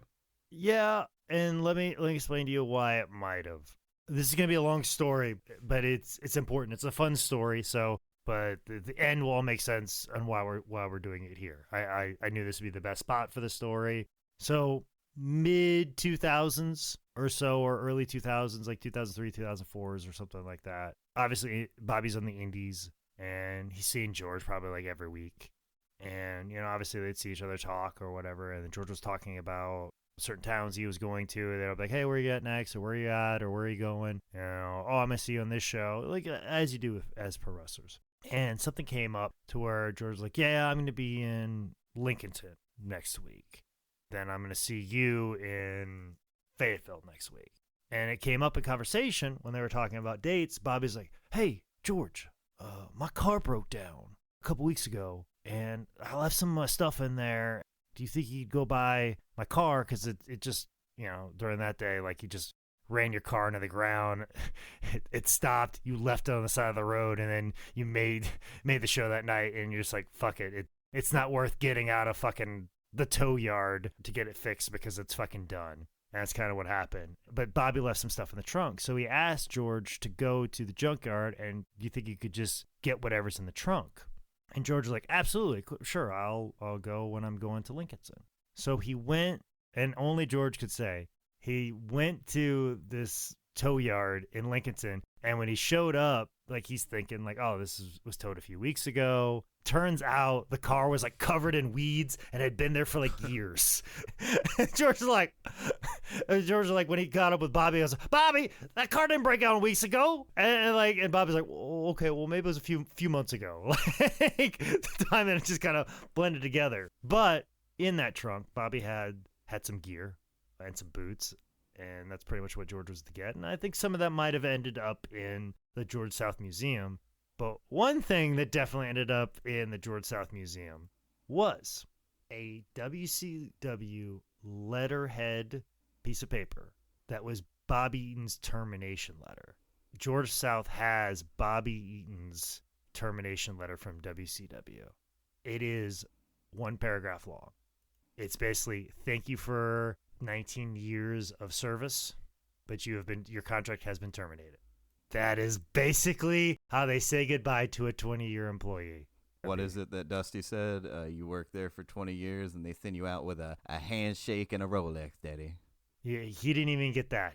And if you think you're fucking special, if you're one of these people that have a big ego about yourself and think like, oh, I'm trying to leave a legacy, or I'm this, or I'm that, or I'm the most important thing, like this is not how you treat a professional like myself. That's how they fucking treated Bobby Eaton. One of the best to ever fucking do it. So if he wasn't treated special, what makes you think that when your time comes, after 19 years, they're not going to treat you the same exact fucking way? So you better be prepared for it, because it's fucking coming. If it could happen to this fucking man, it could sure as fuck happen to you. So, yeah, if I was Bobby Eaton, I would take that very hard. But at the same time, too, Bobby was like, oh, well, I guess I got to go get work. But the thing is, the indies were not great at this time. I mean, and then, of course, WCW closes, and then there's an influx of all these guys looking for indie bookings, and there's not that many indie promotions where you can make a viable living. There's not guys that are doing the Matt Cardona model where you're basically, when you leave, you're probably doing better. Or you can start a podcast, sell your own merch. You're in demand for bookings. You could do like an impact date so you're relevant on TV enough, or you could do NWA stuff. Like there's none of that. There's no blueprint there. So yeah, it's just from town to town to town. And, you start seeing Ricky and Bobby just wrestling in Marion, Virginia, Johnson City, Tennessee, Abington, West Virginia, Knoxville, Tennessee, Manning, South Carolina, Warren Robins, Georgia, and whatever town that will have you, and you show up with your pictures, and this is like a time that's very similar to the movie The Wrestler. It's going from town to town to town, and luckily Bobby had made enough money that he had a very nice house in South Charlotte. He had that, and where a lot of those old Crockett NWA guys bought houses, like the property values, like guaranteed. They probably have $1 million homes right now, so they have assets, and they were smart that way because it was all close to the airport, or they're out by Pineville or Matthews or those areas, so they can get to the airport quickly. And it's probably paid off, but you got to go out and make some more money. It's a tough time whether he took the firing from WCW hard, or he just took the fact that he was gonna have to work harder for his money. And Bobby, I don't know if he graduated high school or not. He didn't have formal education. It was pro wrestling, and that's all he had. And so when he loses this job, it's like, all right, well, I got to go out and get bookings. I got to go out and find a way to make a living. And when he was out there, it was not possible to make a living. It was tough. In January 2001, Eaton signed on with the WWE as a trainer, and he hit all those early 2000s developmental territories. He got the Memphis Power Pro, Ohio Valley, Heartland. But he'd wrap up his time there in 2002. After his WWE/F release, Eaton returned to the Indies, mostly wrestling in that middle of the Southeast area, and also IWA Mid-South. Yeah, and I found a hell of a clip. I was coming through one of the shows on the High Network. Or is that also bleep? It is now. Okay, all right. It is now. It should be now. Let's do that. Fantastic. And Nick, you don't have to go back and edit all the times that I referred my place of former employment. That would break you as a person. But from going forth, let's bleep the H word around here, okay? So I was on the H Word Network, and so the tag match is Bobby Eaton and Mark Wolf with Francine. They took on Mean and Hard, which is Mitch Page and Rollin' Hard. Both of them I am hearing about for the very first time as I watch this. And they were managed by Dave Prazak. So during this match, things are going. It's typical IWA Mid-South. You got two fat fucks versus two guys that kind of look like wrestlers. I don't know how to feel. I don't know if Mitch Page and Rolling Hard are good people or not. One of them's dead. I think both are dead. I think I don't know if Mitch Page is around or not either. So I don't know. I don't know if they were nice to a young CM Punk and Colt Cabana, and that's the only way I can gauge if they were nice people. So if anybody who you forementioned were nice to Colt, Punk, Ace Steel, Chris Hero, my apologies for what time. Jake, you literally got to cut me some slack here because Mitch Page's nickname is literally Mean. Yeah. Well, I mean, he's Mean Mitch Page. I've heard nothing but good things from Killer Carl Cox, and he's KKK. Well, then we have Rollin' Hard, who has that problematic signature move we talked about earlier. Which may or may not be at the front half of this episode. We'll see. So Bobby Eaton and Mark Wolf with Francine, they're taking on those two nice gentlemen of Mean and Hard. And out comes Tracy Smothers. And I don't know. I'm not as well versed in the history as you are. I don't know where Tracy and Bobby first met, but they were carrying on. Tracy beat the shit out of not only Bobby, but every wrestler that came out of the locker room, a couple of fans. As he went to throw one wrestler, he kind of he doesn't touch a woman, but he this Tracy, he's throwing somebody and he like gets real close to her. She turns around, she's got like a fucking, it's not a bat, but it's got some heft to it. And she like tries to hit him with it. He grabs it. He's like, "Where's that fucking bitch? Almost hit me with the baseball bat." And every 3 minutes of Tracy Smothers cussing somebody out, flipping somebody off, Bobby Eaton comes back for another ass whooping. And it is one of the most amazing pieces of like Bruiser Brody-esque, just a brawl. People being thrown over chairs.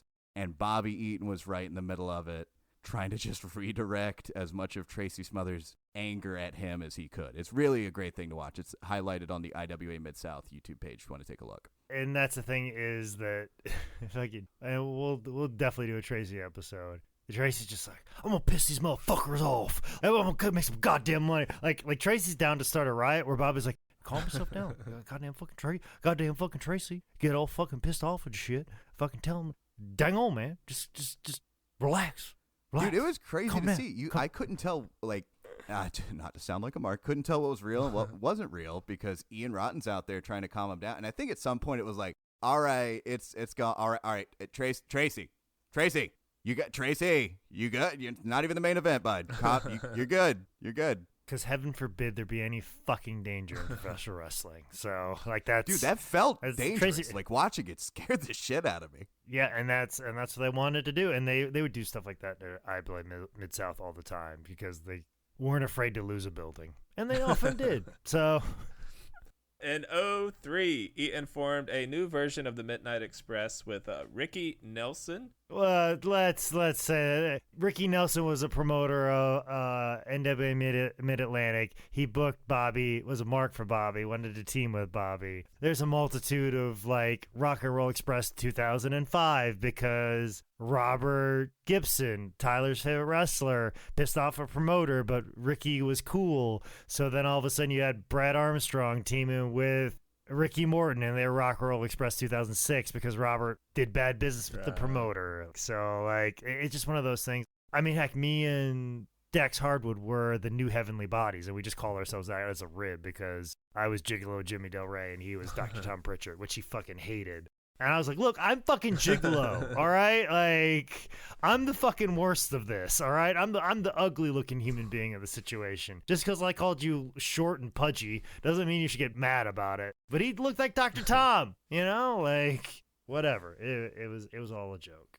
But yeah, it was just like, I'm the promoter. I want to be a part of the Midnight Express, and that's what that is. So let's not besmirch the good name. Right. I can only give Ricky Nelson so much credit because he was such a fucking carny. So, Well, that form of the Express was pretty short-lived because in 2004, Eaton would start working with Dennis Condrey again, sometimes Stan Lane, and everything was right once again with the Midnight Express by 2004. this is a part of indie wrestling history that will get lost in time, and I'm glad we're going to be talking about it right now. Because I really feel like this reintroduced Bobby Eaton and the Midnight Express and the Rock and Roll Express to a younger crowd of people. I don't know what happened exactly, but something happened in 2003, 2004, and into 2005, where there was this nostalgia kick in professional wrestling, and very specifically in the Southeast. And I don't know if it was largely because of the Ric Flair DVD that came out by WWE where they were showing old Jim Crockett promotion matches, that white cover Flair DVD that everybody had, which was one of the best-selling DVDs they ever had at one point in time. And then they had the classic figures that had some of the older wrestlers in it, and then some wrestlers that didn't have, like, figures with WWE before, like they had Midnight Express, like, tag sets, and, like, that Jack Specifics Classics line. I don't know if that did it on a global scale, and I think it was also mixed with a lot of people in the South really missed that other outlet to WWE. And like, there's this sense of like, not only did the South lose the Civil War, they lost the wrestling Civil War too. So like there were still some people very bitter to Vince McMahon and didn't like what Vince McMahon was doing, even in 2003 of what wrestling was. And Greg Price based a whole convention that was fuck Vince McMahon, Jim Crockett promotion had the best wrestling. Like that was basically the whole ethos and mission statement of this convention he ran with NWA legends, and and just getting all these old timers and getting Ole Anderson to sit in the lobby and basically bitch about Vince McMahon and get on a microphone and talk about Vince killed wrestling, and bring all the classic stars from Jim Crockett Promotion in to do meet and greets and autograph sessions. But then also, too, Tony Hunter, longtime promoter and son of Johnny Hunter, who was the Outlaw promoter here in the Mid-Atlantic region, who gave George South one of his first big starts and big breaks. Tony Hunter, his son, started promoting wrestling, and he's like, well, I know Bobby and Dennis. I'll just book Bobby and Dennis against the people. Then he's like, Ricky and Robert were out there and available. I was like, well, I'll just do Rock and Roll Express, Midnight Express. And then all of a sudden, 800 people would show up to a community center in the Lenore, North Carolina. And he goes, oh, damn, I made a lot of money. And then all of a sudden, then it's just started to build. It was Carolina Championship Wrestling, and all of a sudden, they were booking like Mick Foley versus Abdullah. No, it was Dusty versus Abdullah with Mick Foley as the referee on top, with Midnight Express versus Rock and Roll Express as a semi-main event, and they drew 2,000 people, which at that time, getting 2,000 people at an indie show was unfucking heard of. Unfucking heard of. And God, I wish somebody other than High was filming it, because the footage would be so much better. Bleep that. Yeah. And I wasn't working for the company yet, and I would have done a better job of making it look better. Like, you can clearly tell the difference between Carolina Championship Wrestling matches between I started filming and before me. There were some really great classic matchups, and they were like running shows for a minimum of 1,000 people. Everybody was making tremendous amount of merch money. Rock and Roll Express was making more money than they were making before. Midnight was doing good money, and then everybody wanted Rock and Roll versus Midnight on all their legends. And it's like the idea of legend shows popped up hard from 2005, 2006, and then it kind of died out 2008. And indie wrestling was terrible at that fucking time, back to where it was before in 2002, 2001. But for a few years there, you book a couple of Mid-Atlantic legends in this area, you're getting automatic. Like, even you just book one person, you're getting an automatic 300 people. You book Ronnie Garvin to come in and do an autograph appearance, you're getting an automatic 300 people to show up. You book Rock and Roll Express on your card, automatic 500 people. You get Midnight Express versus Rock and Roll Express, automatic 1,800 people. And that's it. You could fill it in with locals on the bottom part of that. Automatic. Because there was this nostalgia kick. People wanted to see Rock and Roll and Midnight one more time. And those guys were so smart, like, oh, fuck, we got a big house here tonight. We got to really go out there. And gosh, there was like one night where you had America's Most Wanted versus the Naturals, and they were having some good tag matches that time. And they were booked on the show, and they wanted those guys the main event. And they were like, absolutely not. You're putting Rock and Roll Midnight main event. And we'll go on earlier. But of course, they did AMW, and Naturals did all their shit. So then Rock and Roll Express was like, well, we've got to bring it. And it was like 1985 all over again. Rock and Roll Midnight did all their big spots. Robert's doing the head scissors with Bobby. And like, they're bouncing all over for the place for each other. And they knew when to really turn it on when they had to. I mean, Ricky Morton's doing dives right now at his age, like here in 2022. So they always knew when, like, hey, we got a bigger crowd, we got to turn it on. They even redid the scaffold match in Lenore and Gaffney, cage matches. Like, there was a time there where it was like the hottest thing going, like this revival, and everybody who like kind of like grew up watching it wanted to see it one more time and wanted it to be good. And those guys were such professionals. They gave the crowd everything they had. Like, God, like Ricky he gave everything. Bobby gave everything he had to make sure that those matches were just as good as they were in 1985. And they delivered for several years and got what could have been really lean years turned into some very profitable years for them. And I'm very happy that they got that at the twilight of their career. So, and Ricky's still getting that to today. But I think a lot of what you had is a lot of adults that watched Rock and Roll and Midnight as a kid. They brought their kids to these shows, and then their kids were like, they were chanting rock and roll, and they were becoming fans and being introduced to Ricky Morton and Bobby Eaton. And now with the network and then obviously learning about all these guys, it's like, oh, these guys are really good. And I think that's why you're seeing 20-year-olds talking about how great Bobby Eaton is. Like, I was just on a show last night, and I had people like Davey Richards and like the Forgotten Son guys who were, younger guys, like they're early 30s, or like I think they're also like even in their 20s, and they're like, man, your punches are so good, Jake. Your punches look like Bobby Eaton punches. And I was like, what? first of all, how do you know who Bobby Eaton is? But also, secondly, like, thank you so much. That's the highest compliment you could give to anybody's punches. But like at the same time too, like I've always been concerned about Bobby being forgotten with time. Like people are gonna think, oh, great wrestlers, Ric Flair and Macho Man. Nobody talks about Bobby Eaton when you really fucking should. And I feel like this revival from 2003 to 2007, that 4-year stretch, really introduced him to a younger crowd and got people going back and watching and just seeing how incredible he was. You know, anytime as a performer you get a chance to perform in front of a younger audience and you don't mail it in and get to show people how good you are, and then they find out how great you were in the prime of your career, like that's a very special, amazing fucking thing. And not a lot of performers get that opportunity, and I'm so thankful that all of those guys got that. I am absolutely shocked that we're in this time period and you did not mention what is quite frankly the greatest moment in Bobby Eaton's career, when on November 19th, 2005, he was on a CCW tribute Q&A panel in Spartanburg, South Carolina, the day that wrestling fan Dave Willis muttered was on that? the immortal words, "It's still real to me, damn it." And I love how you hear Dennis going, "Easy, buddy." Yeah.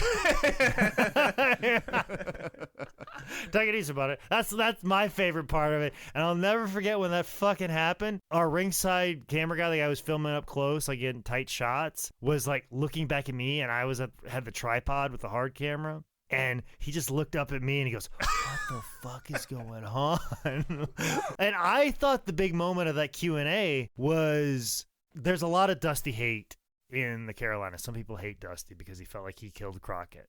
Not the case. But this fan, I thought the clip of that whole Q&A was not fucking "It's still real to me." I thought the clip was some wrestling fan asked a question to the Midnight Express and Jim Cornette and Terry Funk, like, "Hey, when Dusty started doing $2 tickets, do you think that's what really killed Jim Crockett Promotion?" Like something that had not something about like tickets, and put Dusty in charge of it when he had nothing to do with the fucking tickets whatsoever. Some like blaming Dusty for something that he had no right to be blamed for. And Dusty came out and grabbed the microphone and was like, where's that fucking guy with the fucking ticket? Let it heal, baby. If you need to get your facts right, baby. I made nothing but money for this company. Nothing but money. You need to get back in your pickup truck and ride on back to West Virginia. And I fucking love that. Also, little known fact, when that was going on, you had a very young Cody Rhodes in the building. So that was also the end of Carolina Championship Wrestling, because they ran Spartanburg Memorial Auditorium, and the reason why you don't see a lot of people run that is because the fees are astronomical. You have to pay somebody $30 an hour to run the spotlight. If you want a table, it's $50 per table. It's insane. They'll nickel and dime you to death. And he overbooked the thing, and he drew probably 2,500 people, and he lost an astronomical amount of money. Yeah, it was fucking bad. So that was the end of that, and that was kind of like the sharp downward decline of legend shows, because they were just legend show after legend show after legend show every weekend, and it just got watered down over time. But no, I was seeing those guys a lot. I was at a lot of the shows. I filmed a lot of those matches. I got to see Rock and Roll Express versus the Armstrongs, and then also too, I got to wrestle Bobby as well. And that came up because I was originally supposed to wrestle Ricky Morton, but Ricky Morton got locked up because of back child support. And it's still real to me, damn it. Yeah. Child support is still real to me, damn it. And his child support payments were set at a very high rate because they were set back when he used to work for WCW. So he could never get it adjusted. So he's like, fuck it, I can't pay this on indie bookings. So he ended up owing like $93,000. So he had to get locked up for a short period of time and get it all adjusted. But he's a great dad. It's not like he was a deadbeat dad. If you talk to anybody, fucking Ricky is like the best fucking dad to Kerry Morton. God, he's such a great dad. That's just the odd thing, is like, oh, he's a deadbeat dad for not paying his child support. Like, motherfucker couldn't pay. He loved his kids. He spent time with his kids. He used to walk Kerry Morton to school every day. Best fucking dad you'll ever have. Like, probably one of the better dads as a wrestler ever. Ricky Morton. He's a nut job. I fucking love him, but good fucking dad. He raised a hell of a good son.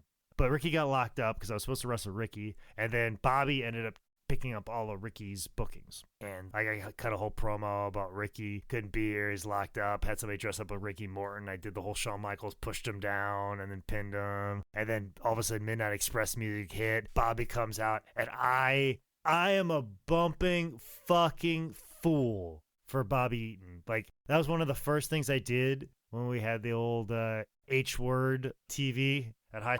It's the original video downloading service, which was like WMV files at a very low quality. I put up me versus Bobby Eaton as like a $1 match you could get because I was so proud of it, and I was going to pass it along to like people like, hey, book me because look how good I had a match with Bobby Eaton. People like, that's just you bumping for an old man. I go, you're goddamn right it is. And he deserved to. And I'm wearing like the old all-white Mr. Elite singlet.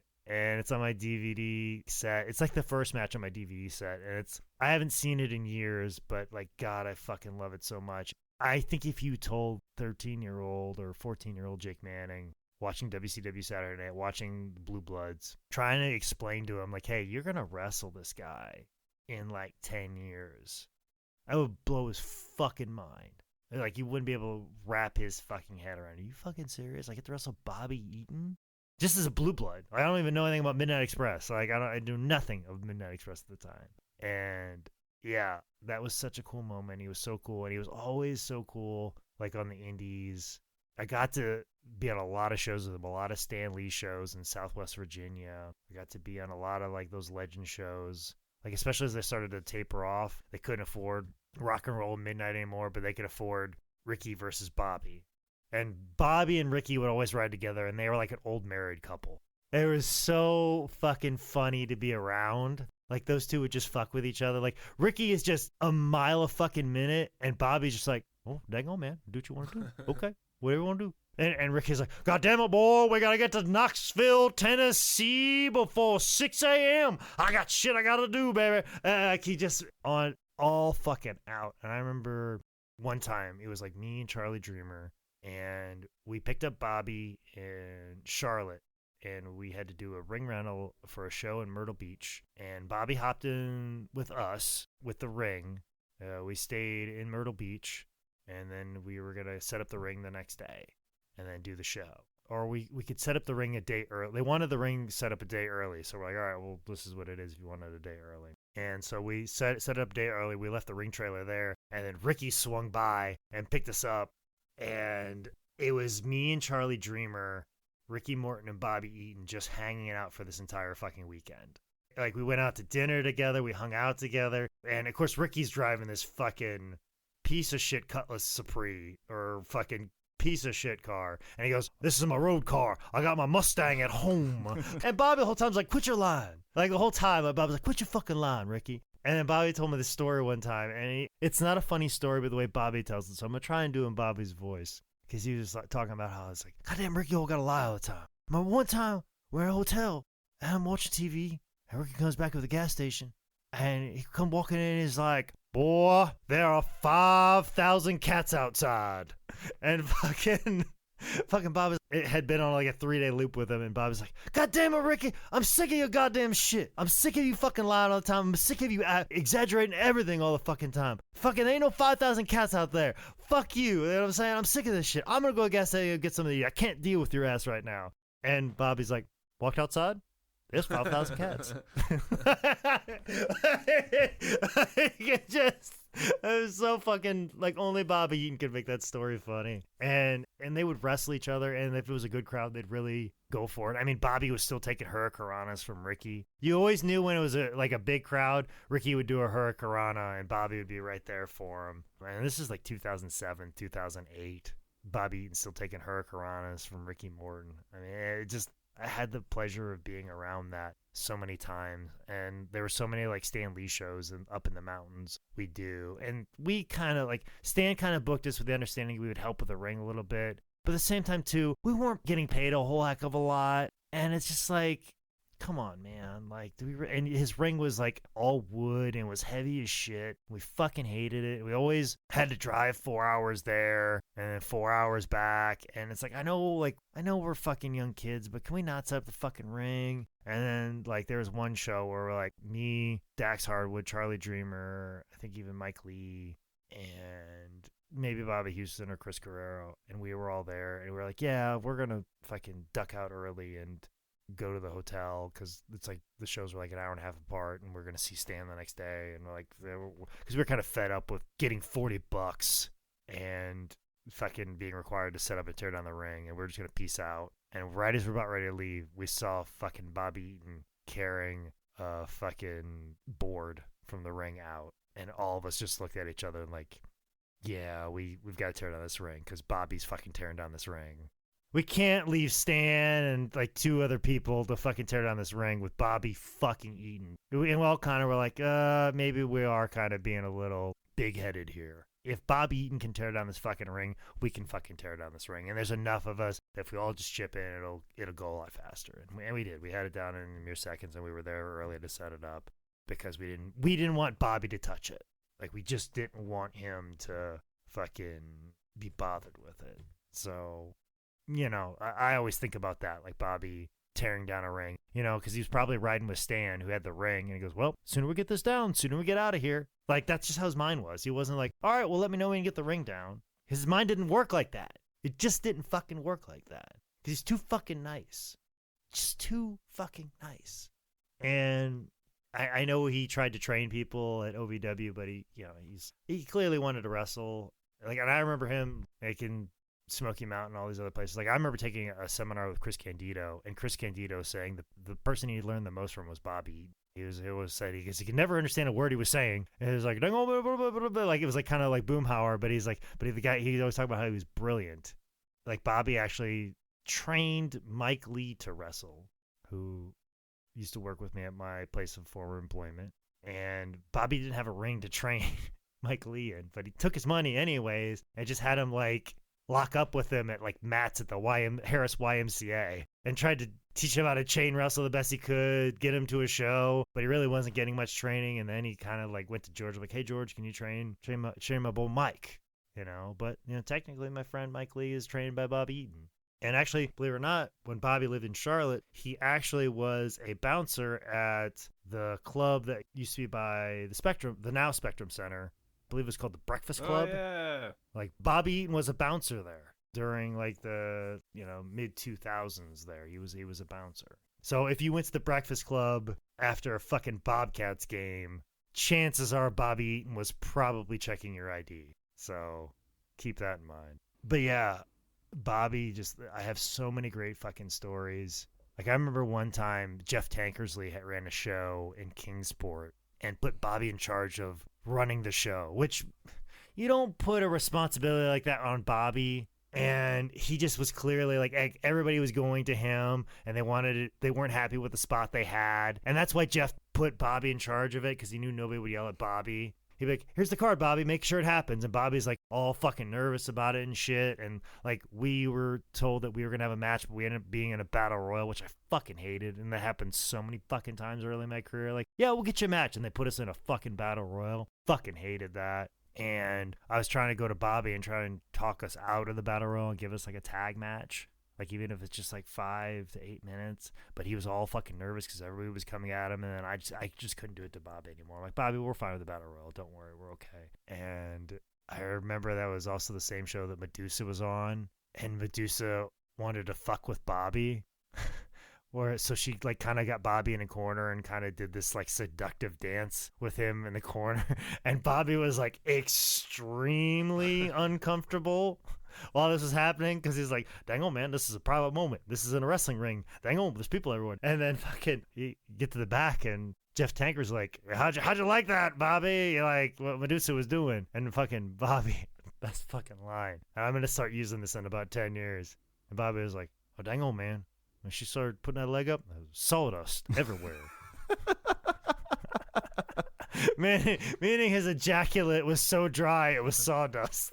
Like, That's such an old man term that I cannot wait to be like, oh, dang old man, just sawdust everywhere. Just, I've got so many fucking stories of Bobby just being so kind. And I remember like one time being in a tag match with him.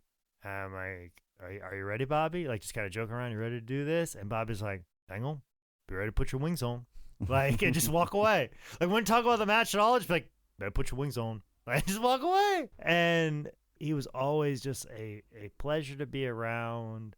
I know he struggled with alcohol during his career at one point in time, but when I knew him, he would always drink O'Doul's.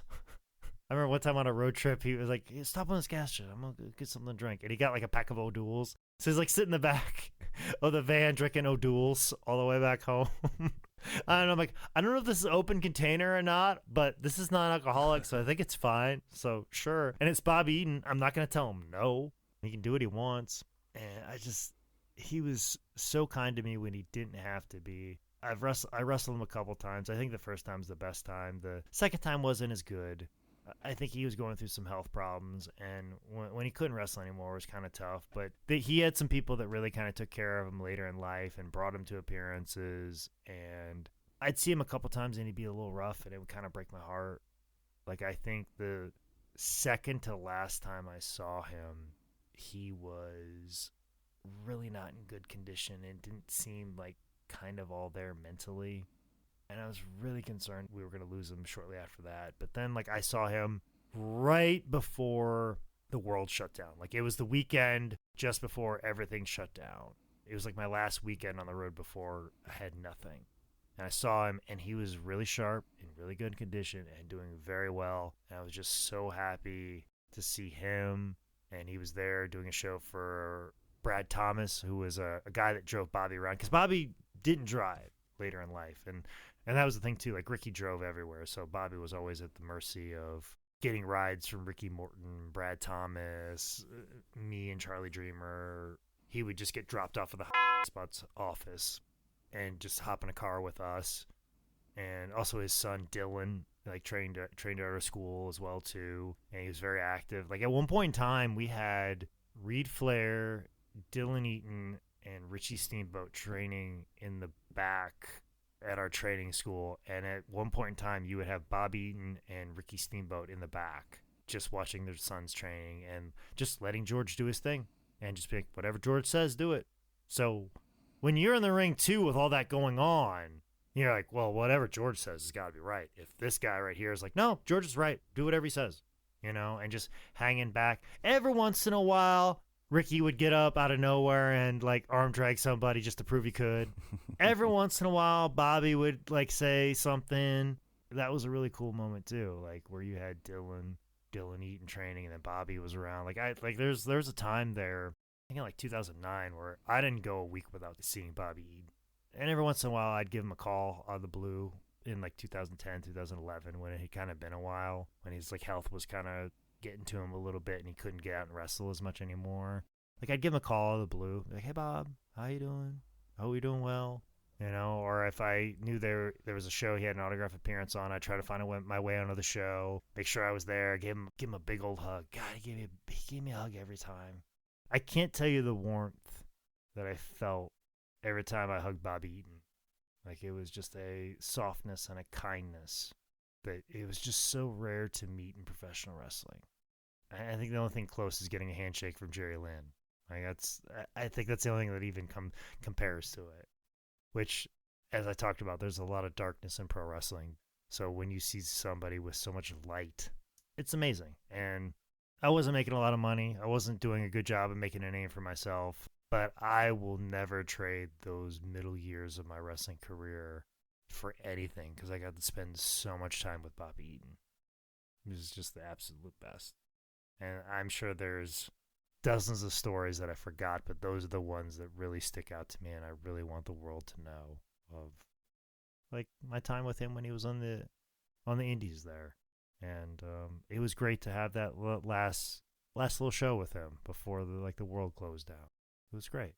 I remember they did, like, the Bobby tribute show during COVID, where it was like, oh, let's celebrate Bobby Eaton, but don't tell Bobby Eaton.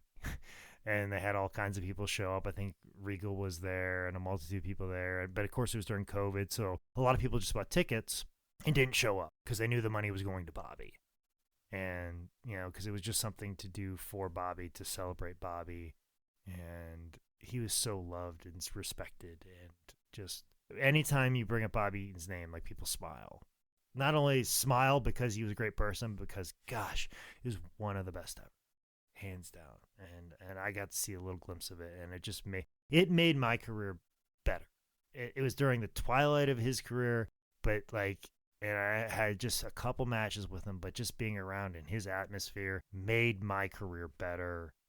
And gosh, I don't know if I don't think I would look at my career the same without him being just around to talk to, make jokes with, ride with, be around, get knowledge from him.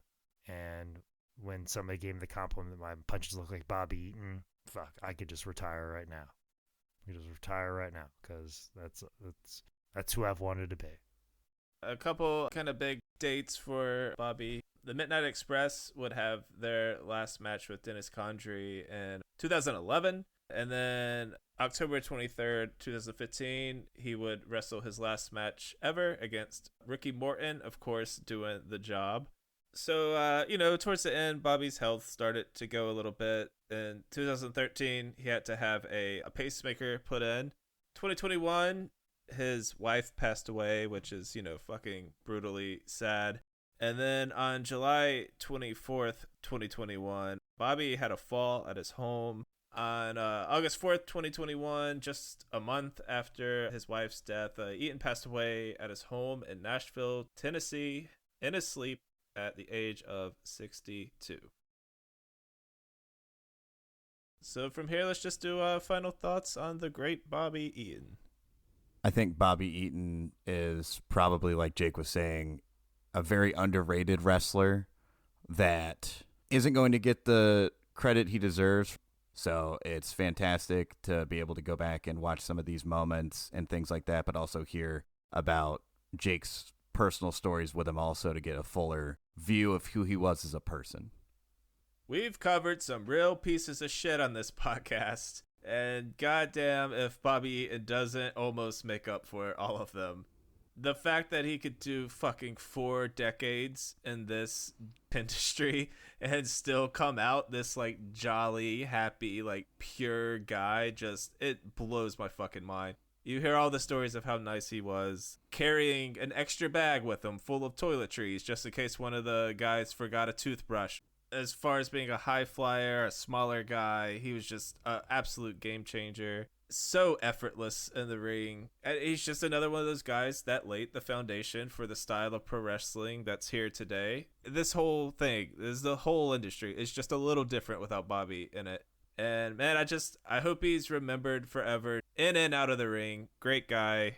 One of the greatest wrestlers. Sad to lose him. I kind of talked a lot about my time with Bobby, and as I said, there's probably stories I'll remember, like, oh gosh, there was that one time he did this really nice thing for me or said this really funny thing. But to close this all out, I posted this on Twitter when he passed away, and I want the whole world to know it. And I feel like the whole world does know it, and I remember posting this and Jim Cornette retweeting it. And trust me, the amount of retweets I get from Jim Cornette are few and far between. So the fact that I posted this out and he co-signed on it speaks volumes. But when I think of Bobby Eaton, and when people talk about great wrestlers and the best wrestlers, we discuss of what's Bobby's place in all of it. I will never forget NWA Legends Fan Fest Hall of Heroes. It's a big kind of Hall of Fame for guys that aren't going to be in the WWE Hall of Fame. Like the Fabulous Fargos are in it, and a multitude of other guys that will get lost in time about how great they are. So I'm glad the existence of it, and it happens. And I'll never forget during the Fargos, induction speech, they had Steve Kern up there to introduce them. But Steve Kern took a little time to kind of acknowledge the dignitaries in the room. And Steve Kern was going around talking about everybody like this guy, good to see Blackjack Mulligan here, good to see that he's being represented, and good to see this person here and up and around. This guy was an integral part of the business, and hopefully he's going to be honored at the ceremony too. And then just out of nowhere, enlisting all of these dignitaries in the room, Steve Kern goes, just very bluntly, very directly, he goes, Bobby Eaton is the greatest professional wrestler of all time. And when he said that, the first person to their feet to start the standing ovation to that statement was Ric Flair. I don't think anything else needs to be said how great Bobby was.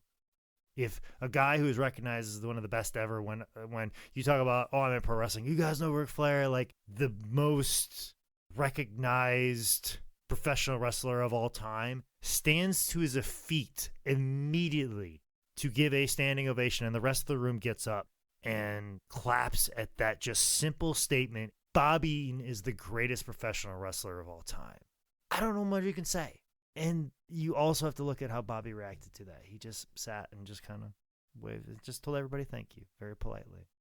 Like, I don't know if that compliment absorbed him or he recognized the weight of that, but I did, and I will never forget that.